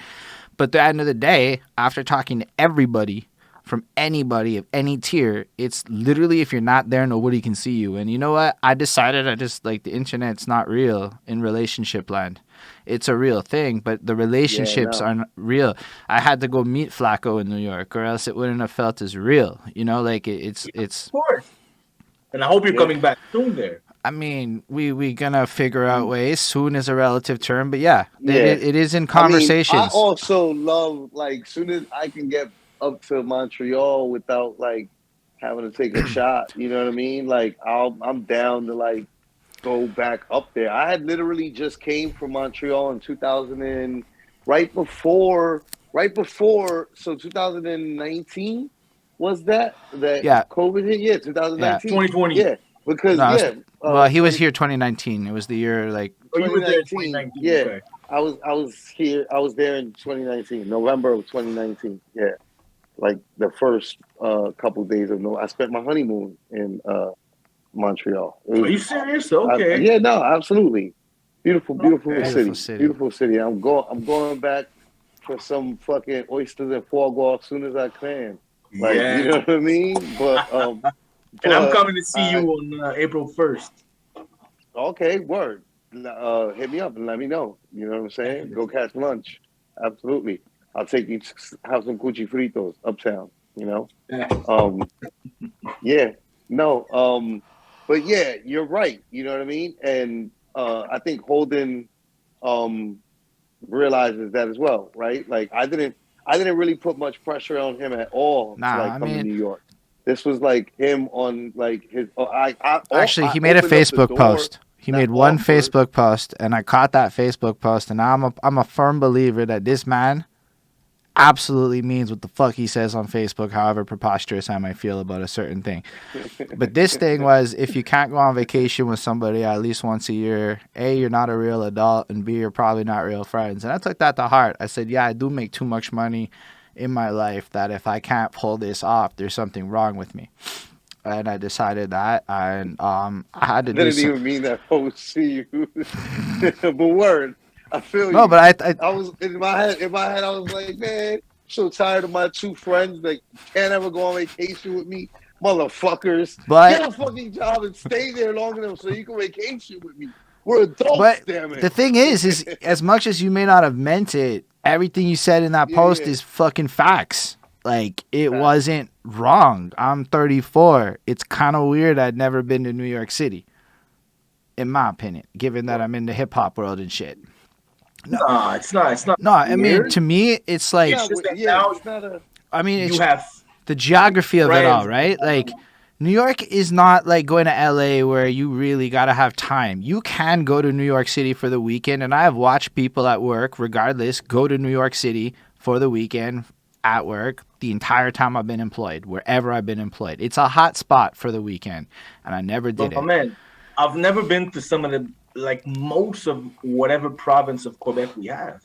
I mean, to be fair, most of New York, like, times. I've never been to Saguenay-Lac-Saint-Jean, for example. But why would we? And I don't mean to be okay. To be fair, I've seen recent Quebec tourism ads that make me go, why would you go there? Make me go, oh shit, this would be lit for music videos, and it's actually really beautiful. And maybe I'm sleeping on Quebec. But up until Quebec's recent tourism ads, why? Why would you go there, especially if you're English? You know what it is that nobody really, like, you're never going to fantasize, like, your backyard like that. You know, that's what happens. Ontario's like, you know, like, it's Ontario. Like, look, in New York City, right, when I was doing Volume 1 with the Littyyy Bros with Jess, I kept on telling him, like, I wanted to shoot in Manhattan, in the beautiful places that, like, never get shown on videos, because we're always in our videos showing off our hood where we're from, and like nobody ever goes and shoots a video in like Central Park at the Bethesda Fountain, which is like beautiful. It's fucking super gorgeous. Beautiful. You know what I mean? Like, it's just shit that it's just like, why isn't this in music videos? You know what I mean? But it's just like, we did see that guy at Times Square. You don't really appreciate your, you know, your own backyard as much as like you're gonna always covet. Everybody's always gonna look at like, oh my God, Paris, it's beautiful, you know, like, or like, just any city that you're not from, right? You're gonna fantasize about it more than your own backyard. But see, for that, I always feel like in Quebec it's worse for that feeling. And when I say that in Quebec it's worse, is because we really have a weird relationship with success as a whole and with money, like.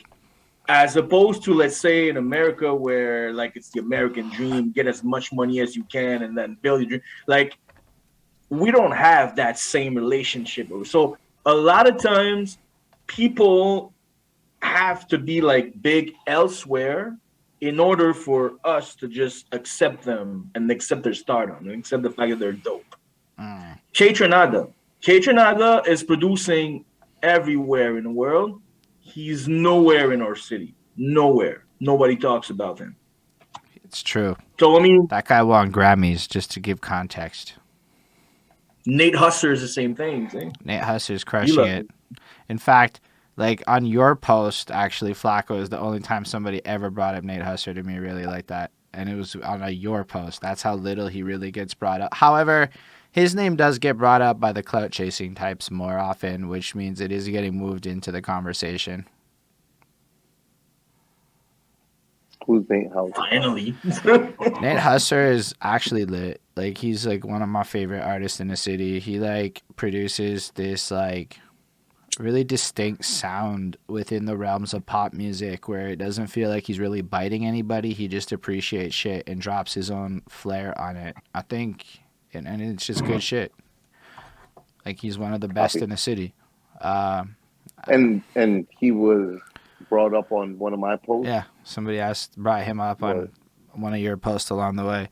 But, like, Yeah, my friends really do like I try to like take pride in the fact that like I almost like curate my friends like, and like the ones that are like constantly like talking on my post are like from all over with all sorts of takes. And So that's to not that end, surprising he has either. to spend like a shit ton of time in LA to get the kind of level of recognition that he's getting now, because when he was just doing shit here, he had to go to LA and then people started paying attention. That's I mean, that's that's so hip hop for some reason, and this yeah, is so that's kind of ridiculous. like the way that it is like everywhere, Like Mm. nowadays in New York, I mean, it's different now, right? But like for a while there, a lot of New Yorkers were like French Montana, Nicki Minaj. They all went down to Atlanta to get popping. Facts. Um, and it became like this. It's kind of one of those things where like you got to get outside of your city to get popping nowadays because the world is so Fat much Joe. bigger, than your city. Yeah. Fat Joe is another example. Like he went like I don't know, like his sound with DJ Khaled went a whole lot of different plays than what he was flowing with the like Flow Joe, for example. It was like so no, I do Yeah, understand what you're saying. And I mean, that's unfortunate, but this is why I feel like it's important to still go in local shows, to still support the people that are around you, that are talented. The ones that are not, please tell them they're not. Find a way because this is a problem also. Wait, say that yeah, last part again. facts. The ones that are not Oh, what? I said the ones that are not talented, please tell them. Mm. Please tell your fans that are not talented that they're Word. not. We're also afraid to tell people because we're afraid of their reaction, and sometimes it's for their own benefit. So it's weird. It's like we need to be accepted Mm. elsewhere, and then we also need to be careful on how we talk to the people around and tell them that they need to improve this and that. Well, I think It's there's a weird. difference between saying you're not talented and you need to improve this and that. That I would say, I'm like, I feel like sometimes people take the "you're trash" thing too far, and then like those people end up. So what happens is then those people don't get anything constructive out of your trash, because that guy's not gonna stop rapping because you said he's trash. Somebody called me trash the other day. I was like, cool. I'm writing a song about that now. So like that's your trash doesn't really. That's good. That's your attitude that you react to this and you flip it around. Yeah. But at the end of the day, I also don't think I'm he has the trash, right to but tell you like, that you're and he not. does. I literally am totally fine with that guy. I know he likes stuff that does not look and sound like me, and I respect that shit. But like, the same time, it's the lack of like constructiveness. Like, okay, cool. I don't know what I could even do different. It's just you want me to stop existing in this sphere. So instead, if you give the little bit of extra, you're trash. You'd be less trash if, boom, the world would be less trash. Because, I do a lot of feedback and coaching shit in my life, and I have to work with people. Sometimes I can't go into detail, but trust, outside of Montreal shit, like other cultures and stuff, and like, you can turn not trash into, like, you can create not trash out of trash if you, in a Yeah, leadership role, people could work actually at do there's the framework. Like what y'all are doing with End of the Week now and with the kids is creating a framework. It's like, it's not complaining about it. It's like actually doing something. But honestly, you're trash, fuck that, gatekeeping shit created people like me that could have gone a vulture route if I hadn't gone course corrected. And that's actually a huge issue that's taking place. Like there's a whole patch of non-hip hop guys who don't give a fuck about the culture, because the culture does nothing to even try to educate them right now. And I've talked to them. They're like, man, I'm on YouTube. I already looked this up. They don't even believe me. And there's like some serious like culture gaps I'm seeing happen like man. that. I'm on YouTube. I figured this out. Like there are people like when we say they never listened to Biggie, they did. They just Yeah, didn't yeah, get it. yeah. No, they didn't. Yeah, yeah. No, And there's like that's so absolutely there's like, you know what I mean? Like, so there's a difference between your trash and here's how you could be less trash. That's all I'm trying to convey with that. Oh no, definitely. But I mean, there's always some people that no matter how you're going to approach them, they're just not going to react well to it. That's a And fact. yeah. that's a problem. That's a problem. I mean, I'm not gonna lie. I don't often want Specifically to have when that everybody wants to be a confrontation. rapper. Yeah, yeah. It's hard to Yeah, engage with that a bunch of people, and especially when you get yo, what do you think of this? I'm like, I don't know if you want me to tell you the truth, my guy. Like, I don't really like that question sometimes, but, you know, if people ask, I'll be honest. I'll find a way to a little compliment in the middle and be like, here's how you could improve. I find that's a good approach, but nobody always likes it. I'm sure I've burned a shit ton of bridges. It's okay. I'm okay with that. Like, whatever. I did a 90-minute video once about all the things I think about in a song.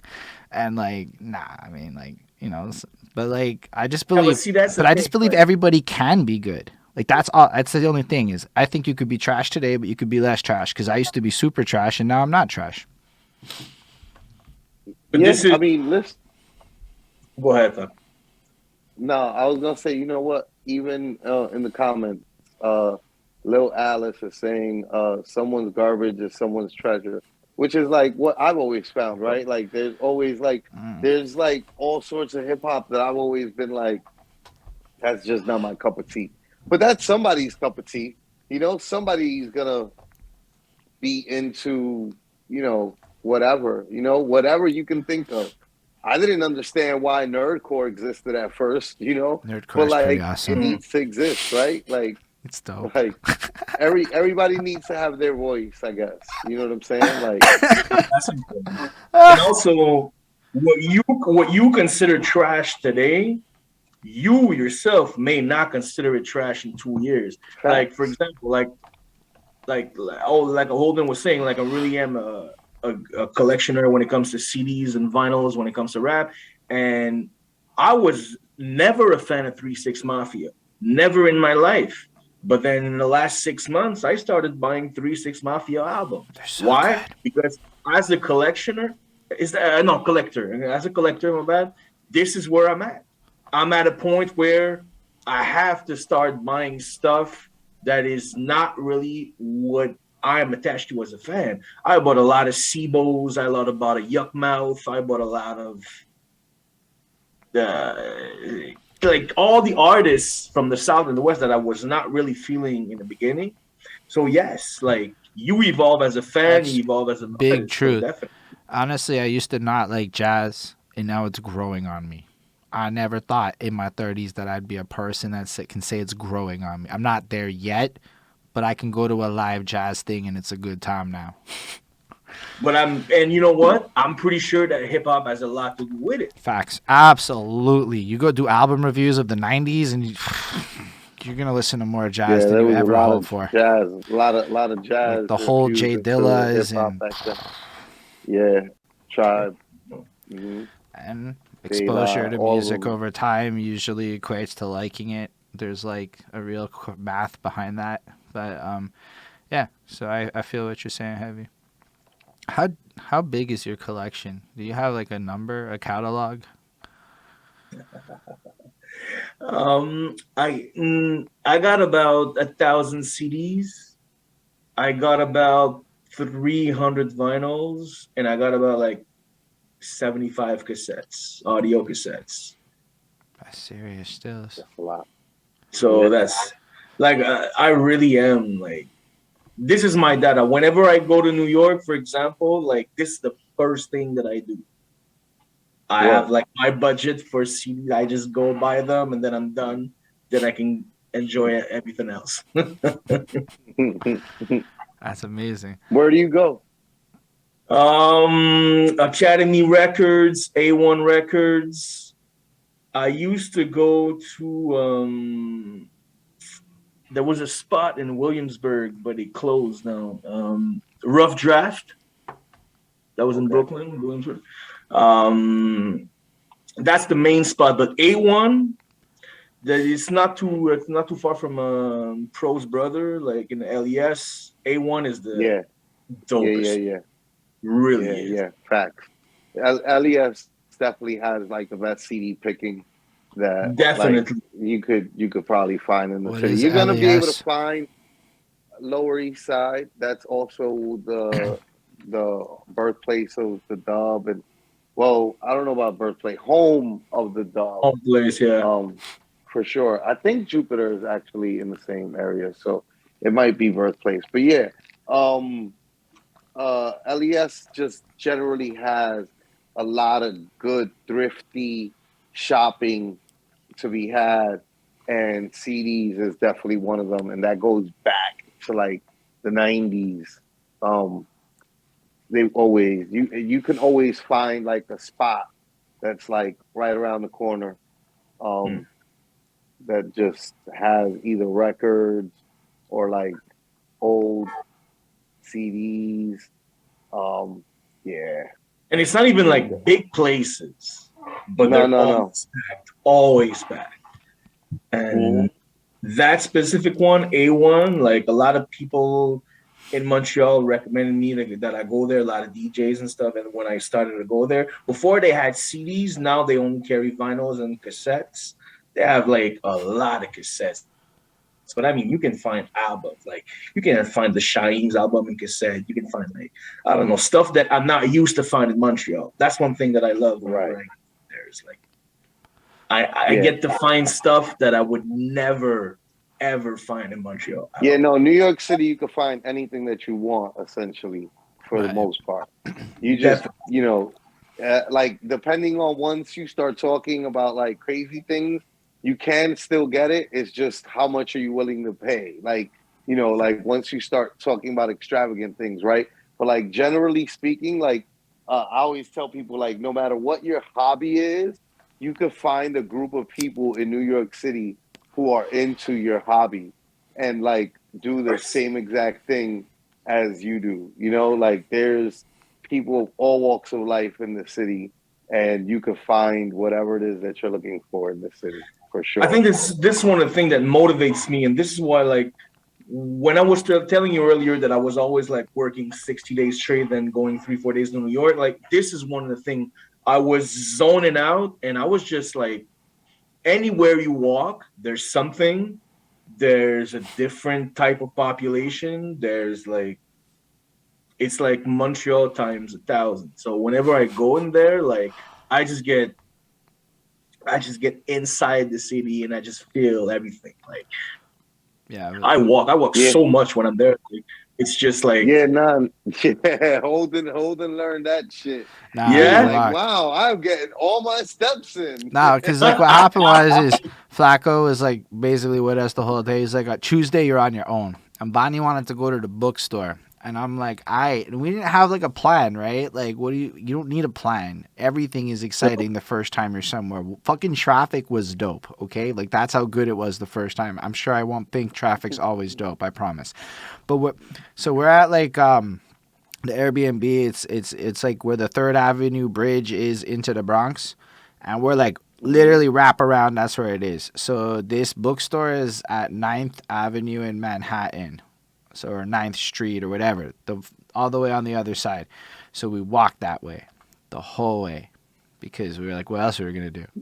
And I figured that would just like, I didn't realize how big it was. Nobody ever realizes how far. No, because like I looked at the kilometers and shit, right? But I even like did it like that. But then I'm not in the shape I was, right? So I tell you, the biggest takeaway from New York is I'm never going on vacation that chunky again. Never. Because I could have did it at one point and I let myself go. So like, so then we walked past it though. That was the worst part. We went past where we were supposed to go and had to double around and come. Oh, that was not, she was not thrilled in those moments. And it was like, we achieved it. Then we get to and it's a giant bookstore. So you're left with more walking around. Like, honestly, it's a dope bookstore though. It's kind of like, I've never seen one so big. It's like everything in Montreal times. Everything is over there. Everything is supersized over there. I walk literally from Brooklyn to Upper West Side. That was a 6-hour walk. But this is what I enjoy. Like, I'm telling you, bro. Next, I want to do it too, bro. I think it was the best way I could have spent that day. I know it sounds wild. I could have taken trains and shit. We took the train, the bus back or whatever, right? But like, we took. Bonnie's in the comments and she said, "Bro, my legs and feet were were sorest. That was the next day when we're like walking around and I'm like, oh my God, this is what it feels like. But like, honestly, because you watch the city literally change as you do that walk. And they had like internet on 3rd Ave. So like we just stuck to 3rd. Yeah, that was it because there's free Wi-Fi. So like we just stuck on that street and walked the whole way.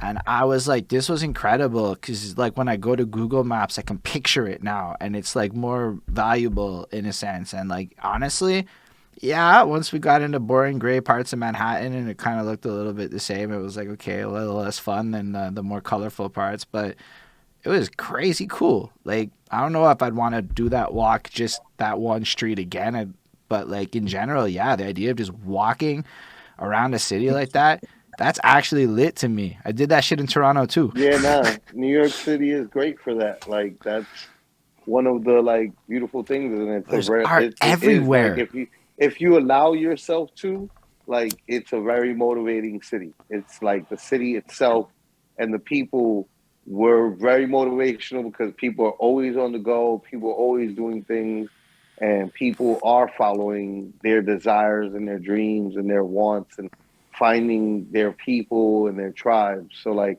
New York City is great for that. Like, you know, so not surprising at all that Definitely. Like you know, like I always find it surprising when people talk badly about it, and it's not like a right. Like I've done a lot of traveling and I've been to other places and I see the beauty in other places, right?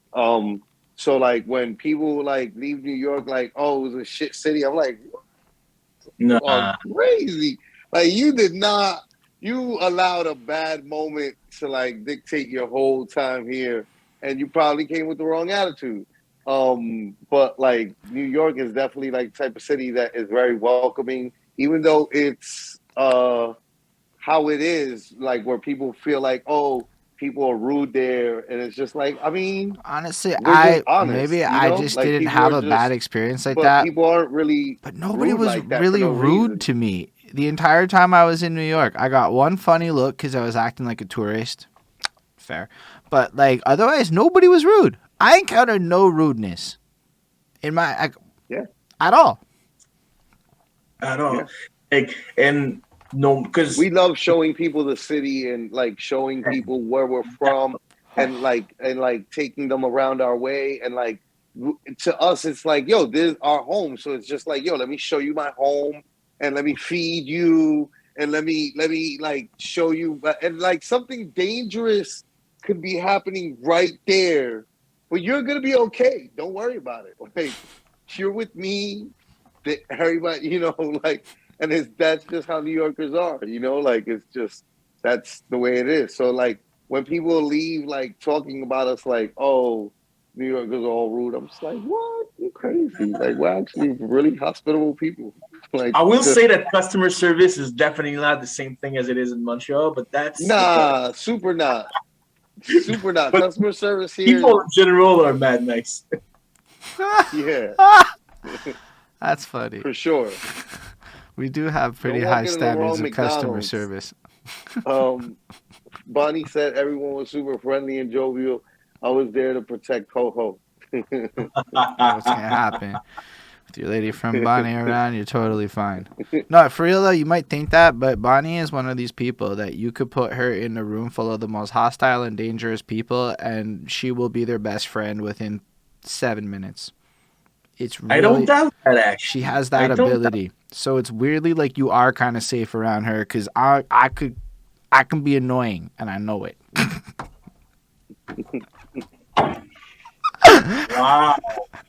Wow. I can be annoying.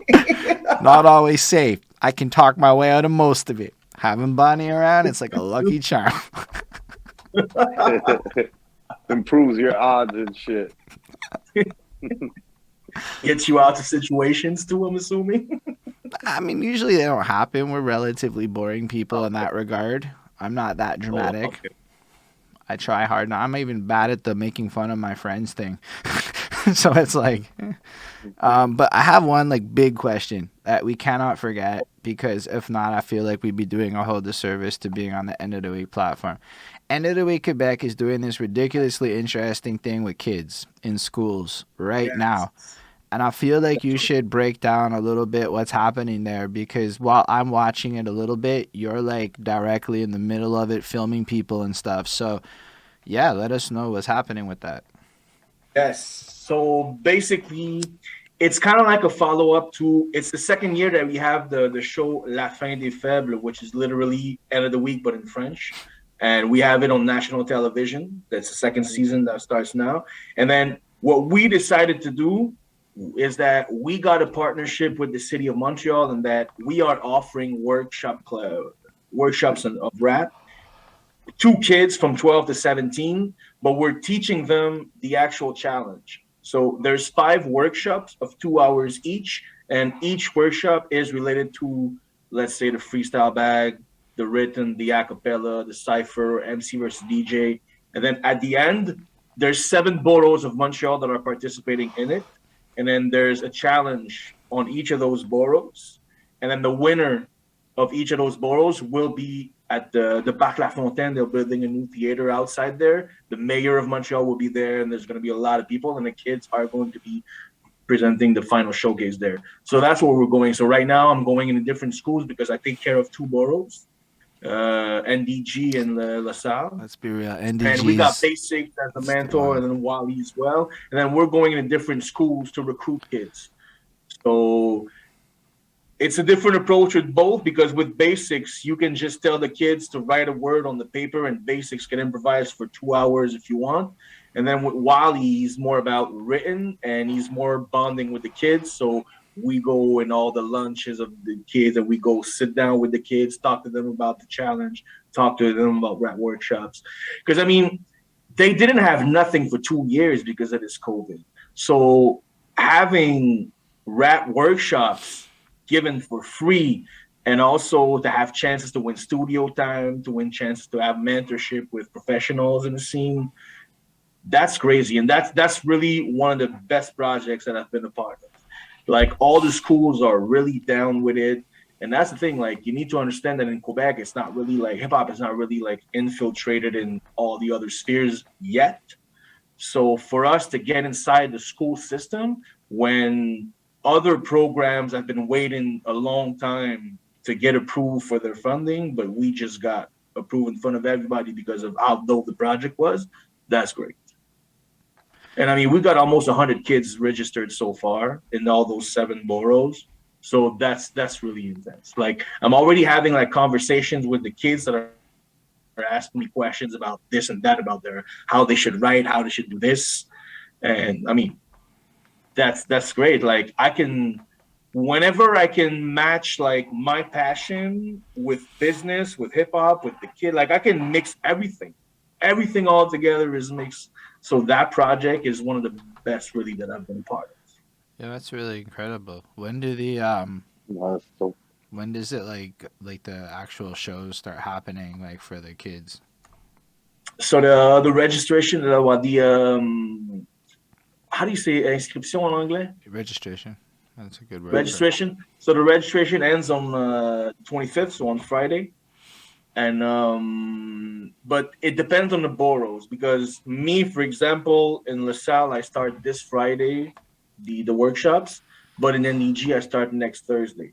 So all the boroughs are starting in different dates, but the actual challenge for the city would be in July. So between May and July, all the boroughs will have their own finals. And will people be able to watch the finals for the boroughs? Yes. Yes, you can go, even if you didn't participate, or if you're not a family or friend, or you can still go. That's not a problem. Yeah, I'll send you all the information. Yeah, super cool, especially the NDG one. I mean, like, I have to pay. That's your borough. That's what it is. It doesn't matter who's the best now. It's Team NDG. It's what it is. I'm backing that guy. The dope thing also is that in NDG, out of 19 subscriptions, there's 11 girls. Woo! So that's dope. It's gonna be hard. The girls really wanted to get in that activity. So I'm proud of that, because hip hop is always a man thing. It's always like all people always saying that a woman is like out of the box when it comes to hip hop. So I'm proud to see that it's not the case and that those young girls are here to show us. Yeah, I can't even wait. That's gonna be super dope. And as far as Fin de Faibles season 2, how's that experience with going? That was great, man. See, on the first season, I didn't really have any role, but on the second one, I chose all the beats that the MCs are spitting on. Like the only ones that they selected is the on the first show. It's the first show is a written round, so they selected that beat, all the artists, but that's the only one. All the rest is me. So for me, the first time that my work is related to a TV show, first time that I actually go in there live and see all the filming going on. So that was great. That was definitely great. So I got to understand a little bit more because you see, as a fan of hip hop, I watch the show and I have like I have my opinions about how this and that should be. But then when you're inside the actual filming, and then you're dealing with the Télé Québec and Urbania, which with are the production. there you go. Like you understand that, okay, I understand now that this Very can't be different. what I wanted. Yeah. There you go. Because I mean, that's They're the thing. working within certain limitations, and there might be rights to certain beats, or where you might think certain beats would sound better or songs would sound. They're like, oh, we don't got the rights to like use something like that or something along those lines. There's always confinements and things that production has to get done in order to get the whole show done. And also, like, TV. they're doing this, like, we have, like, this is the thing. We have to keep in mind that they're not doing this to promote this to rap purists. They're doing this to promote this to Mr. and Mrs. Everybody. So that means your aunt Solange or your aunt, whoever her name is, that lives up north in Quebec, that's also who you're targeting because you want to show them that this has as much its place as any other content. So you want them to get into it the way that they might get into here in the States, like American Idol. I don't know, up there you guys might be into like The Voice or some shit like that. We do have similar thing, yeah. You know, like I was like, I'm pretty sure we were just into American Idol mostly too. Word. Yeah, okay. Either way, the point is they're trying to get something like this to be something like that, you know? And this is why, for example, they choose that host instead of that host. They select that was a big debate on. That was a feisty Facebook run. That host debate. Yeah, because the thing is that he's usually not seen around hip hop at all, and hip hop being a very conservative culture, like sometimes for the wrong reason, like it's like because he's not usually in the culture, it's as if he's no longer a good host and he doesn't know how to host a TV show. Because you can host 1,000 shows at a club if you want. Hosting a TV show as a whole nother thing. Like it's not the same thing. Yeah, you don't interact the same way with a camera than you're interacting with people. Like you're always, sometimes you start the same scene 10 times because something bugged. So I mean, it's a whole nother world, and being a part of that. Oh my gosh! So that's why it takes like a million years to record, because like you got to basically get your perfection. So like, just hypothetically, if a rapper fucks up, you would just redo the take type thing. But man, you froze there. that's the thing. First of all, nobody really fucked up. I froze there. Yeah. Okay, you're good. Nobody really fucked up. I heard you. It caught up. No, you're good. You're good. You're good. No, nobody really. You're good. You're good. Okay.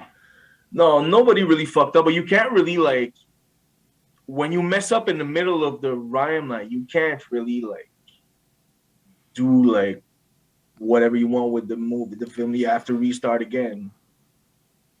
So yeah, I would think that they're gonna keep within the confines of the show. I think that those 20 takes that he's talking about is probably like the host's hair is like standing up in the wrong way, or the host flubbed a word and said the wrong word. They got to do take over again. You're right. It's more the participants. Okay. It's more the host and the participants. Right. So it's like the logistical side of it, camera stuff. Yeah, logistics. Because he has to look perfect, and the contestants, if they mess up, well, I mean, that's part of the show. I get what you're saying. Yeah, I would say it's not really the way that he looks. It's more like the host is gonna say something. He's not gonna like the way that he said it. And the guy was very like, the guy is a pro. The guy has been running shows for a long time. And I mean, major shows that airs on major time on television. This is also why they selected the guy. So he says one sentence and then he says it again and he says it again, sometimes 5 times, 6 times. And then we just have to watch him. It's funny because sometimes the MCs, they have to wait before answering the question because the guy is like starting 7 times in a row. But the MC himself, the only time that they started again is when they actually talk in interviews.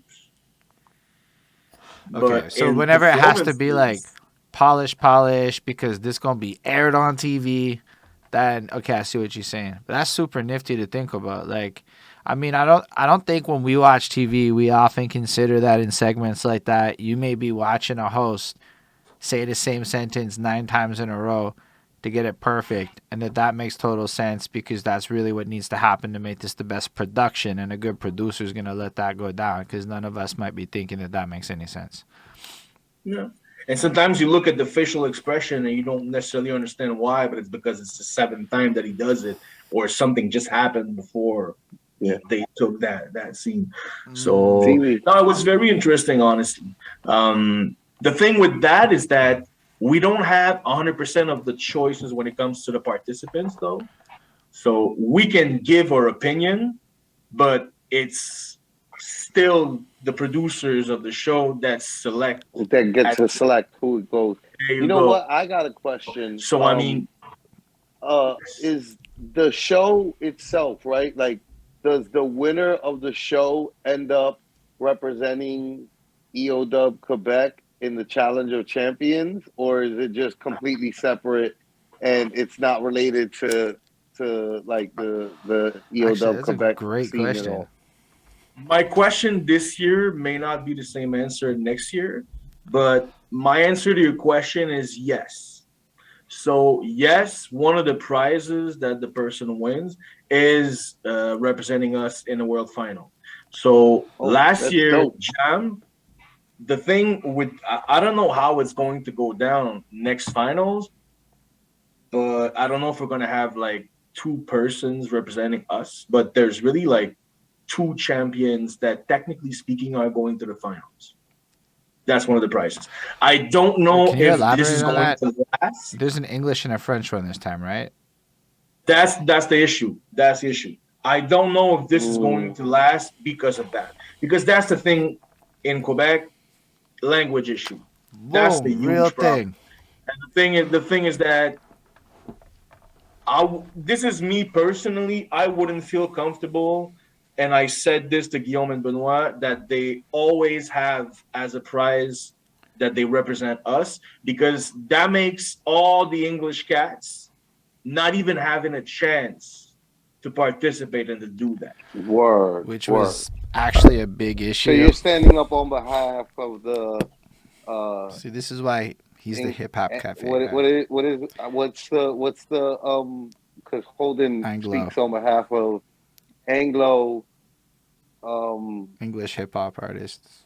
The English hip hop. Well, I'm a man standing in a situation where I'm surrounded by 2 languages. And first of all, the TV show is only in French. That's why Basics in the first season had to go rap in French. Like he learned how to rap in French. To just have a chance to participate. Because otherwise, there was nothing. Like, so for us, and I understand the decision of Guillaume and Benoit, because they were like, okay, there's the pandemic, so we can't do any shows. But then we have this opportunity by the TV, but the only thing is that it has to be only in French. So are we taking it and then using this to expand the movement, or are we not taking it? I don't know what we would have done. And then end of the week, Quebec would not be where it is today. We would not have the partnership with the city of Montreal right now if it was not for that television show. And on top of that, because Quebec, one of their mission is to promote French, so they also want to help us throughout the next couple of years with the actual schools across the whole province. So I mean, there's really something to be done with that. So even though like I'm glad that happened, I think everybody in the big picture recognizes what it is, and anybody that was mad in the moment also knows what it is. It's not like it was malicious. Like, what are you gonna do? Not take this? This opportunity is good for even every Anglo in the city right now. Everybody's taken more seriously because of it. Like Vincent Price, I put some Vincent Price beats on next season. Yeah, I was glad about it. Like, everybody can win here. Vincent Price, the homie, though, so that made me really happy to see him. He would told me about that. His heart and soul, man. Like, that guy, I feel like sometimes it's like, because again, if you're in the English side of things, it could be like you go 15, like that guy's like 20 years deep, right? Like, he's not even a little one. He's been at it since easily the early 2000s. And, just to be able to get that opportunity because of it, that wouldn't exist if it wasn't for last year. And I people were mad maybe, but like, it's huge for the culture as we get bigger. I think that initially they were mad because the last champion was basics and he was rapping in English. So it was like a contradiction. And it looked like a contradiction in our mission, but in reality, it was just like people didn't understand that the TV show was a sideline. Right. Like, end of the week, Quebec in itself is an entity that does, like, I'm working on an EP project with a lot of our MCs. And then we have the Fin de Feb, we have the partnership with the city. This is one of the many things that we're working on. So, and I mean, it's beautiful. It sounds like it was nothing but a great decision for you guys to make, and definitely probably doing nothing but helping to strengthen the scene out there. And definitely, because now you have rap on a national television, like it never happened before. So it's getting national attention, and it was like really well made, and that's the main point. Like, and it wasn't bad. It was it looked super like professional, really enjoyable. And the thing with that I'm super proud of is that we never changed the content. It's the exact same categories, like the acapella, the MC challenge, all of them. It's the same thing. Nothing changed. So we did not change the content. We just changed a bit the way that we presented it. Yeah. Because sometimes I think that whenever you're trying to push a content and it's not moving on, sometimes it's not necessarily the content you need to change, but the way that you approach other people to push the content. Facts. Yeah. That's a big lesson right there. Big one. A lot of times, majority of the times, it's not the content. It's just maybe the avenue that you're using for the content, the way that you're presenting the content. It's all sorts of things, Yeah. I mean, show looks solid from what I saw season 1. Like, I didn't understand, right? But it looked clean as fuck, and like a super good look.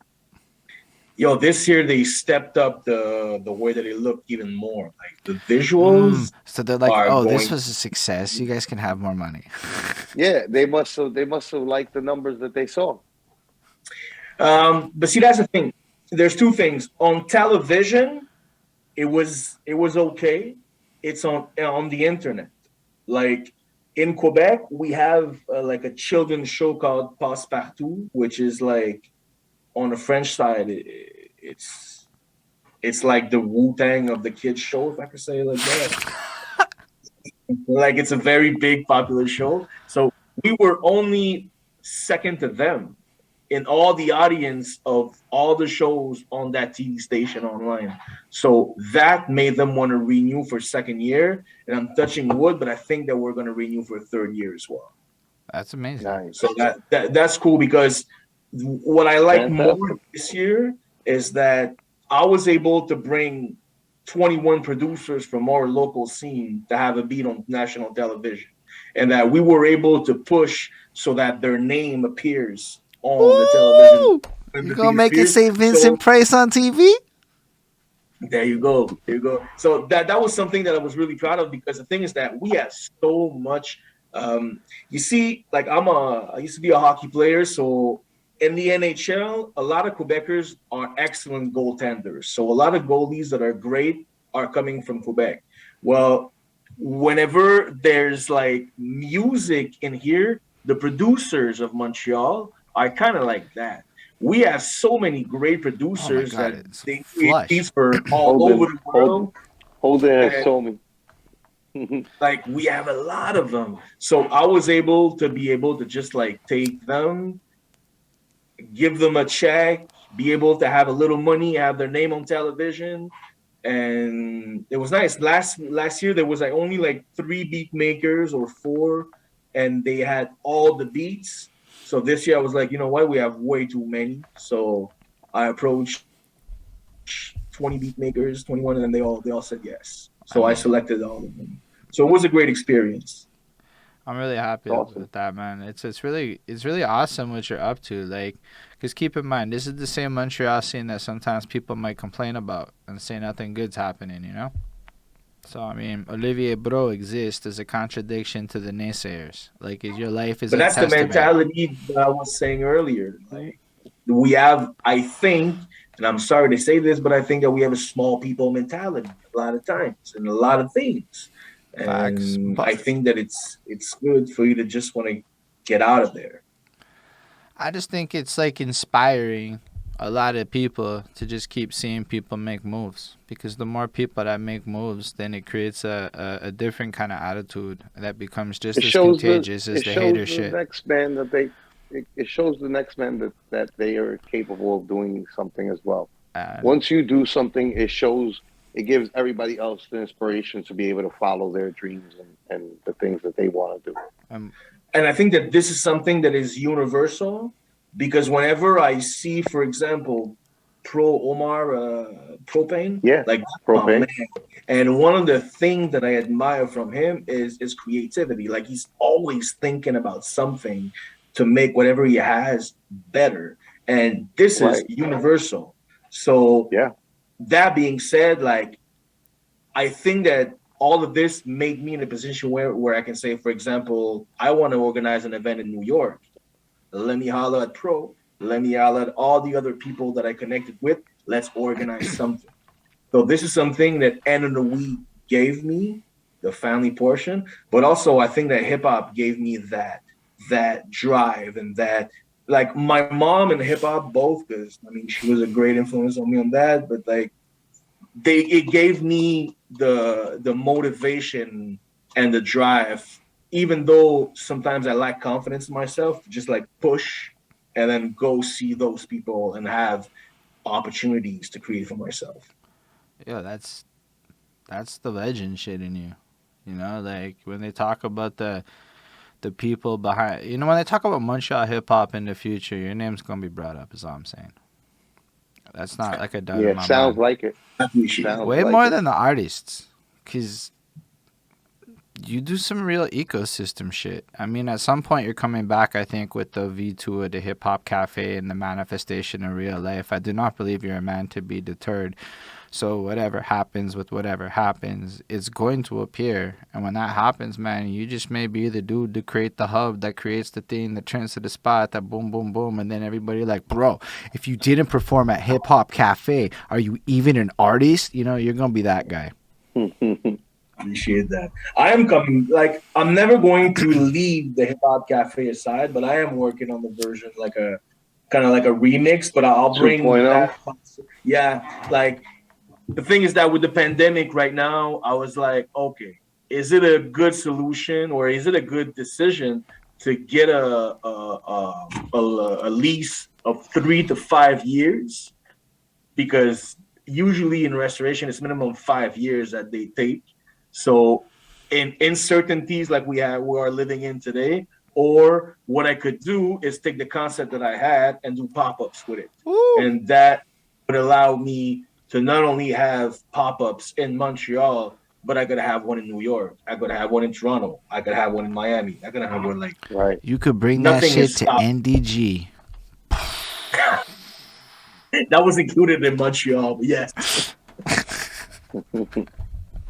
So so that's what I'm working on. Same thing. The hip hop cafe was pretty much like a one-stop shop, and then the restoration and the coffee portion was just a different way to bring people towards hip hop, as opposed to a bar or something like during night, because everything presenting hip hop is always like a show at night, and it's one thing. So I wanted to have like an alternative for that.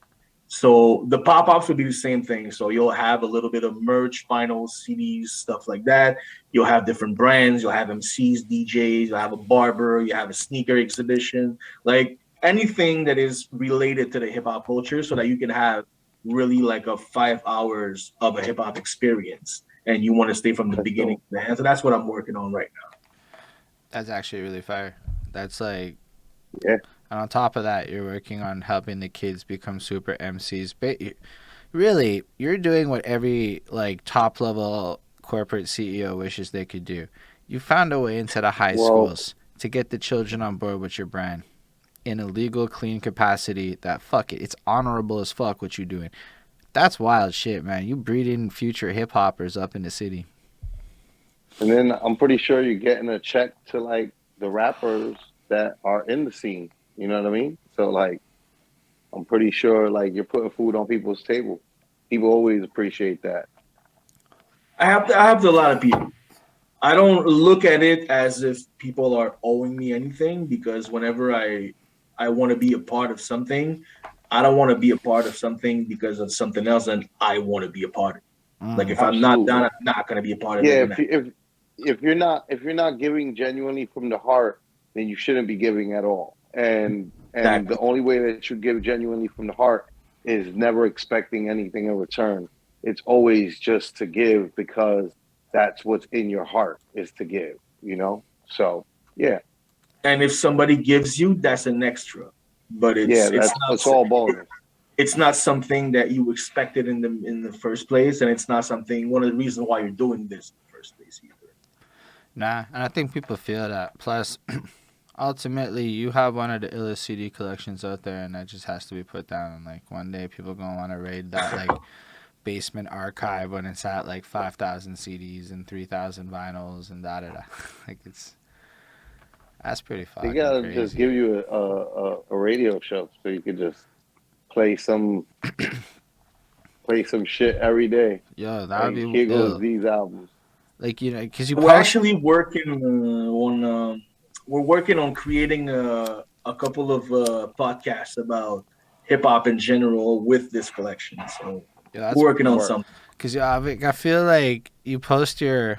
This is what I'm listening to today. Every single day, almost, that I notice it, and I'm like, that shit, like, man, you could just do like a playlist every day on Spotify. I don't know what the solution is, but man, it's just like you, because it's you.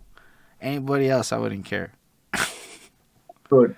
Like I love to create playlists of CDs that I'm listening to. Like the thing with the playlist on Spotify is that you need to be, but pretty much like anything you do, like you can't do this for like 2 weeks or 3 weeks and then stop.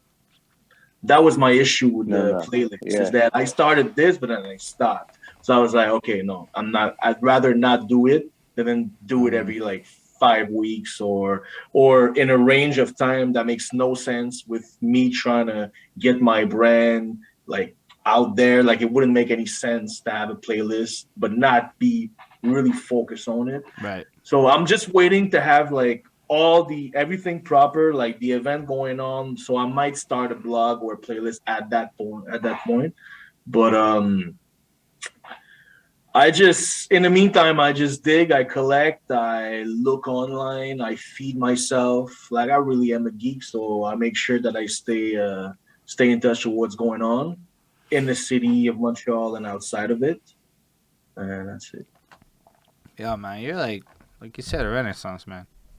I mean, you really are an impressive person, Olivier, but I'm not sure what else to ask. You just kind of like nailed that. I'm like the perfect, like, this is it. This is who I am, humble. You know. I go sometimes here and there with my answers, so I do apologize. No, it's perfect. It's This was a great conversation. It's a fantastic interview. Yeah, it's like, like you're like a gem because you have such knowledge and experience and you share it so freely, which is, honestly on our end the best. What else could you want in a person on a show like this? Yeah, you guys are doing a great job, though. It's nice to have a conversation with you because you're genuine, good human beings, and it's nice. You're a knowledgeable person as well. So it's nice to just chalk it up with you guys. Yeah, it's amazing. Yeah, no, it was an honor to sit down, have this conversation for real. I was super curious about that, where I was just like, is the winner of the show gonna be like? I would think that it would be, right? Yeah, it would. Because it right, but then it also makes a lot of sense, knowing, right, that there is like a little bit of a schism on like between like the fact that there's like only French rapping on the show, and there's been champions that have represented Quebec before that rap in English, So it's that's the reality. That's a reality that goes way deeper. Even in the rap workshops that we offer to the kids, like I'm going to a school in LaSalle in English, but the workshops are being given in French. Yeah, that's how it is. So it's kind of weird because I'm here with Basics, which is an Anglophone person. We're here, we talk in English to the kids. He raps in English, but then I have to tell them that the workshops are in French. We really are in a weird situation when it comes to language. Like even when you start a business, good luck having an English name in your business if you're going to have a business with in French we say pignon sur rue, where your door is literally on the sidewalk, like not if you're on the top of the 5th building. But you can't have an English name. You cannot. They even tried to. Unless you're Tim Hortons or Burger King. And even then, they went after them and failed. But they actually went after them and tried to get people like Best Buy to literally rebuild their stores to have French names. That is not a joke. You can Google that shit. That's within the last 10 years. I'm incorporated as Café et Pop. Yeah. If I couldn't be behind that suit, I would literally have to translate that shit to like whatever the fuck it would be. Like behind suit. I've never thought about it actually, but I could not be behind that. My man, I will say that in French, this is a very weird business name. We'll figure it out. But I have a question from Zalmanel, who honestly, man, he takes that shit to a deep level of passion and love. He said, can you ask him which Montreal artist we should be watching in the next few years, according to you? Like, who's going to pop, be the next big thing? Mike Shabb. Of course. Shabb. Mike Shabb, that's a 23-year-old kid. He raps in English. He produced one of the next singles from West Side Gun. He is very endorsed. He's really endorsed by Nicholas Craven, because Nicholas Craven is also a Montreal guy. Mike Shabb is definitely, oh my gosh, definitely going to kill everything. Because the kid is 23, but he can rap on a Das Effects type of beat because he's been raised by his family that all inculcate that old school mentality. But he can do trap so well too. He produces everything. He does everything. And so he's got, you got to understand, he's got a work ethic where, honestly, he put out a full project recently, but prior to that project, honestly, you didn't go 2 weeks without a new Mike Shabb drop. And he dropped like an NFT merch fucking collaboration with Monk.E. I copped the shirt because it was a fucking dope shirt. And I've seen his live show a little snippet. It compelled me to go buy tickets. That's one of the things I'm doing later today, to go see him on fucking Saturday. This kid, I'm with you on that. And then again, to answer more your question, it also depends on what language you're talking about, because what is the French side? Monk.E is blowing up right now with his art. He's dropping a new album soon. But I mean, we have Détraque, which is a guy who did End of the Week a lot in French. Those two at the time. Then you have. It's really funny because the French side and the English side is so different. On the English side right now, there's not that much thing popping. There's a lady called Chung. You Oh need my to go check gosh. that out. Chun as in Nancy, G as in George, Chung. So this girl has been approached by Conway and Rock Marciano. She really likes like that on that type of beat, drumless. She's excessively dope. So Chung is one of them. So Yeah. I would recommend that for now. Like, I mean, I can give you 50 names. No, but like right really, now. really, like being objective Sounds like you gave as us some fuck. solid names. I'm like 100. Like, they're Chungin is at a tier where like if she was a guy, like she'd probably be getting a lot more love right now. Like she is elite with what she does, with style, with presentation, like every part of it. And then on top of that, there's buzz. People talk about her in a way. Like you're absolutely right. Like Chung is really going to have something pop. And that, my man, she's actually really dope. Yeah, everything about it. Everything about Forget it. about the buzz. She's just fucking dope. She knows how to rap. She's been rapping for a long time. So yeah, definitely those two. Yeah, I'm with those two as well. That's a good point. I'm gonna have to remember to say Chung more because you got a great point there, and I don't think about it enough. And she'll be in my event June 4th, by the way. The first pop-up that I'm organizing on June 4th, she'll be there. Dope. So you're having a pop-up coming June 4th that we should be watching for, and you pop that up at the end of the chat. Yeah, because it's not announced yet, and it's like I still have a few things to figure out. But I can People tell you should pop up on your social medias. Yeah, keep track of facts. Like, that's June exciting. 4th is the first, and then because that's the thing. Like I'm very close to an OG of mine is Rafael Santa Rosa, and he's there's a few low lifers in Montreal. Like there's 3 guys that have their L's, their stripes, and I'm very close to him. So we're gonna do a polo edition this fall, and so it's gonna be the same thing. So like you're gonna be able to trade your polo at my event. You're gonna be able to buy some stuff. You're gonna see artists from the States and from Montreal that are close to the life movement. So that's the 2 projects that I'm working on right now. That's the 2 first pop-ups. That's fair. Yeah, it's exciting as fuck. Sounds dope. Yeah. I know I'm gonna have to go to those. You have to. I mean, it's not. I have to go.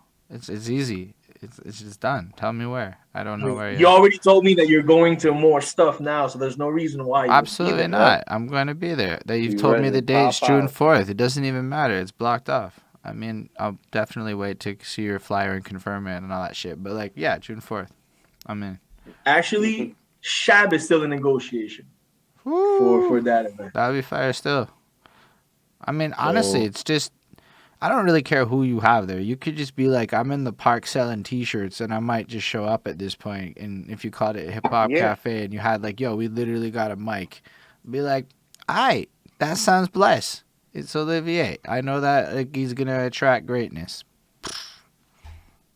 And I appreciate that. And this is actually one thing. Like, I think that I'm almost like 20 years deep in having like multiple roles in this game. So I think that I'm at a point where I'm able to throw an event where people are gonna trust my judgment when it comes to artists. And this is one thing. I mean, also. It sounds like it.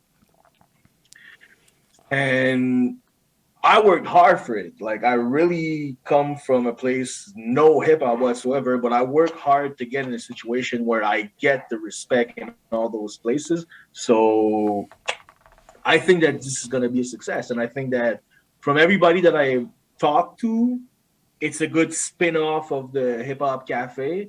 Like I didn't want to go too far from it, but I couldn't have coffee in a pop-up, and I couldn't have a lease of 5 years. So I was like, you know what? Let's do this.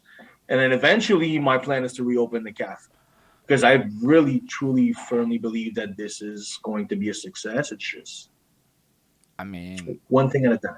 I think everything you've described sounds amazing. Expectation management, adapting to realities, taking the core idea and metamorphizing it into something greater based on the realities, which will in turn bring you back to where you want it to be. This is a fucking movie. That is your life. You're like, or at least one of those 90-minute bio things on YouTube where somebody really researches it and puts it together nice with stock footage, at the very least. You know, like, this is some fire content that you have provided in terms of how to approach success. I appreciate it, and it's fire content for me as a man, as a human being as well, because I've been through all of that, and it made me who I am talking to you right now. So definitely, all the, like, it was never any defeats that I had. It was always like minor setbacks. That's the best. Again, attitude. How do you choose to react to things? That's, yeah. Life gems. Nah, I appreciate you, Olivier. Knowledge nuggets. Big facts, knowledge nuggets. Yo, it's what it is. They're gems, man. Like, people want to collect gold and shit. I value knowledge a lot. I mean, I do believe money and shit's cool. After going to New York City, I see how much more of it I need to acquire to properly enjoy New York City. But, like, it's still, like, the wisdom is the value of it all, you know? Like, that to me is the most powerful shit, like, to my soul. So every conversations like this are a blessing. Because I don't know how many people are going to be as candid as you'll be about a lot of these conversational points, because you're not a rapper and you have no stake in that part of it. So it's mad interesting. And then just being here on the End of the Week platform, having a conversation with a guy who's all involved in End of the Week Quebec, doing a bunch of amazing things. It's just kind of what we're hoping to get, you know, new perspectives, you know. That's kind of the show name. That's where we're at with it. But yeah, honestly, it was super good to have you here, and I encourage everybody to follow you. And it's Oli Brault1 as his name, spell it with one, on Instagram, and that's the best way to follow that stuff. And yo, honestly, shout out you for being here, and shout out End of the Week for hosting us, because without them, again, it wouldn't be like the same experience. You can follow them, you know, at eodub.com, eodub.com. That's the best way to find your most preferred End of the Week thing out there. And yeah, shout out all of y'all watching. Appreciate all of y'all too, because without it, like, it's not as much fun. Whenever there's a live, when we see comments and interactions, it just turns this into a bigger experience. Go ahead, Olivier. I just want to take that moment to really thank all the End of the Week family for allowing me to have a new family, for allowing me to discover great people, great places in New York, always being genuine with me for anything. So I do appreciate all of the people involved in the End of the Week movement in New York. Yeah, facts. They've been really cool to me, I don't too. ever like to speak on behalf of everybody, but, like, on behalf of everybody on that one. Like, you kidding? Yeah. I mean, like, they're really cool people. Shout out all y'all watching in the future too. Should you be watching this, you're just as important, but it's more fun live Wednesdays, you know, you come through. On that note, yeah. Do you have any, like, other final words you want to give to the fine folk of the universe? Wow. Keep on being yourselves. Keep on wanting to achieve more than what you have now. Keep on striving for whatever projects you have or objectives, because this is one thing that kept me sane in all those years, is really that passion, and having something to wrap your hands around is really important. So find yourself a passion and then move forward for that, and then don't look behind. But and very important, if the people around you are not in your lane, it's okay. You don't have to stop because they're not in whatever you're doing. And you just have to do you, and have to understand that it's important to do the difference between what they want and what you want. Fact. That's it. Awesome, man. I appreciate you coming through for real one more time. Appreciate everyone out Thanks there, yo. It's really been a pleasure. and live long and prosper, everybody out there.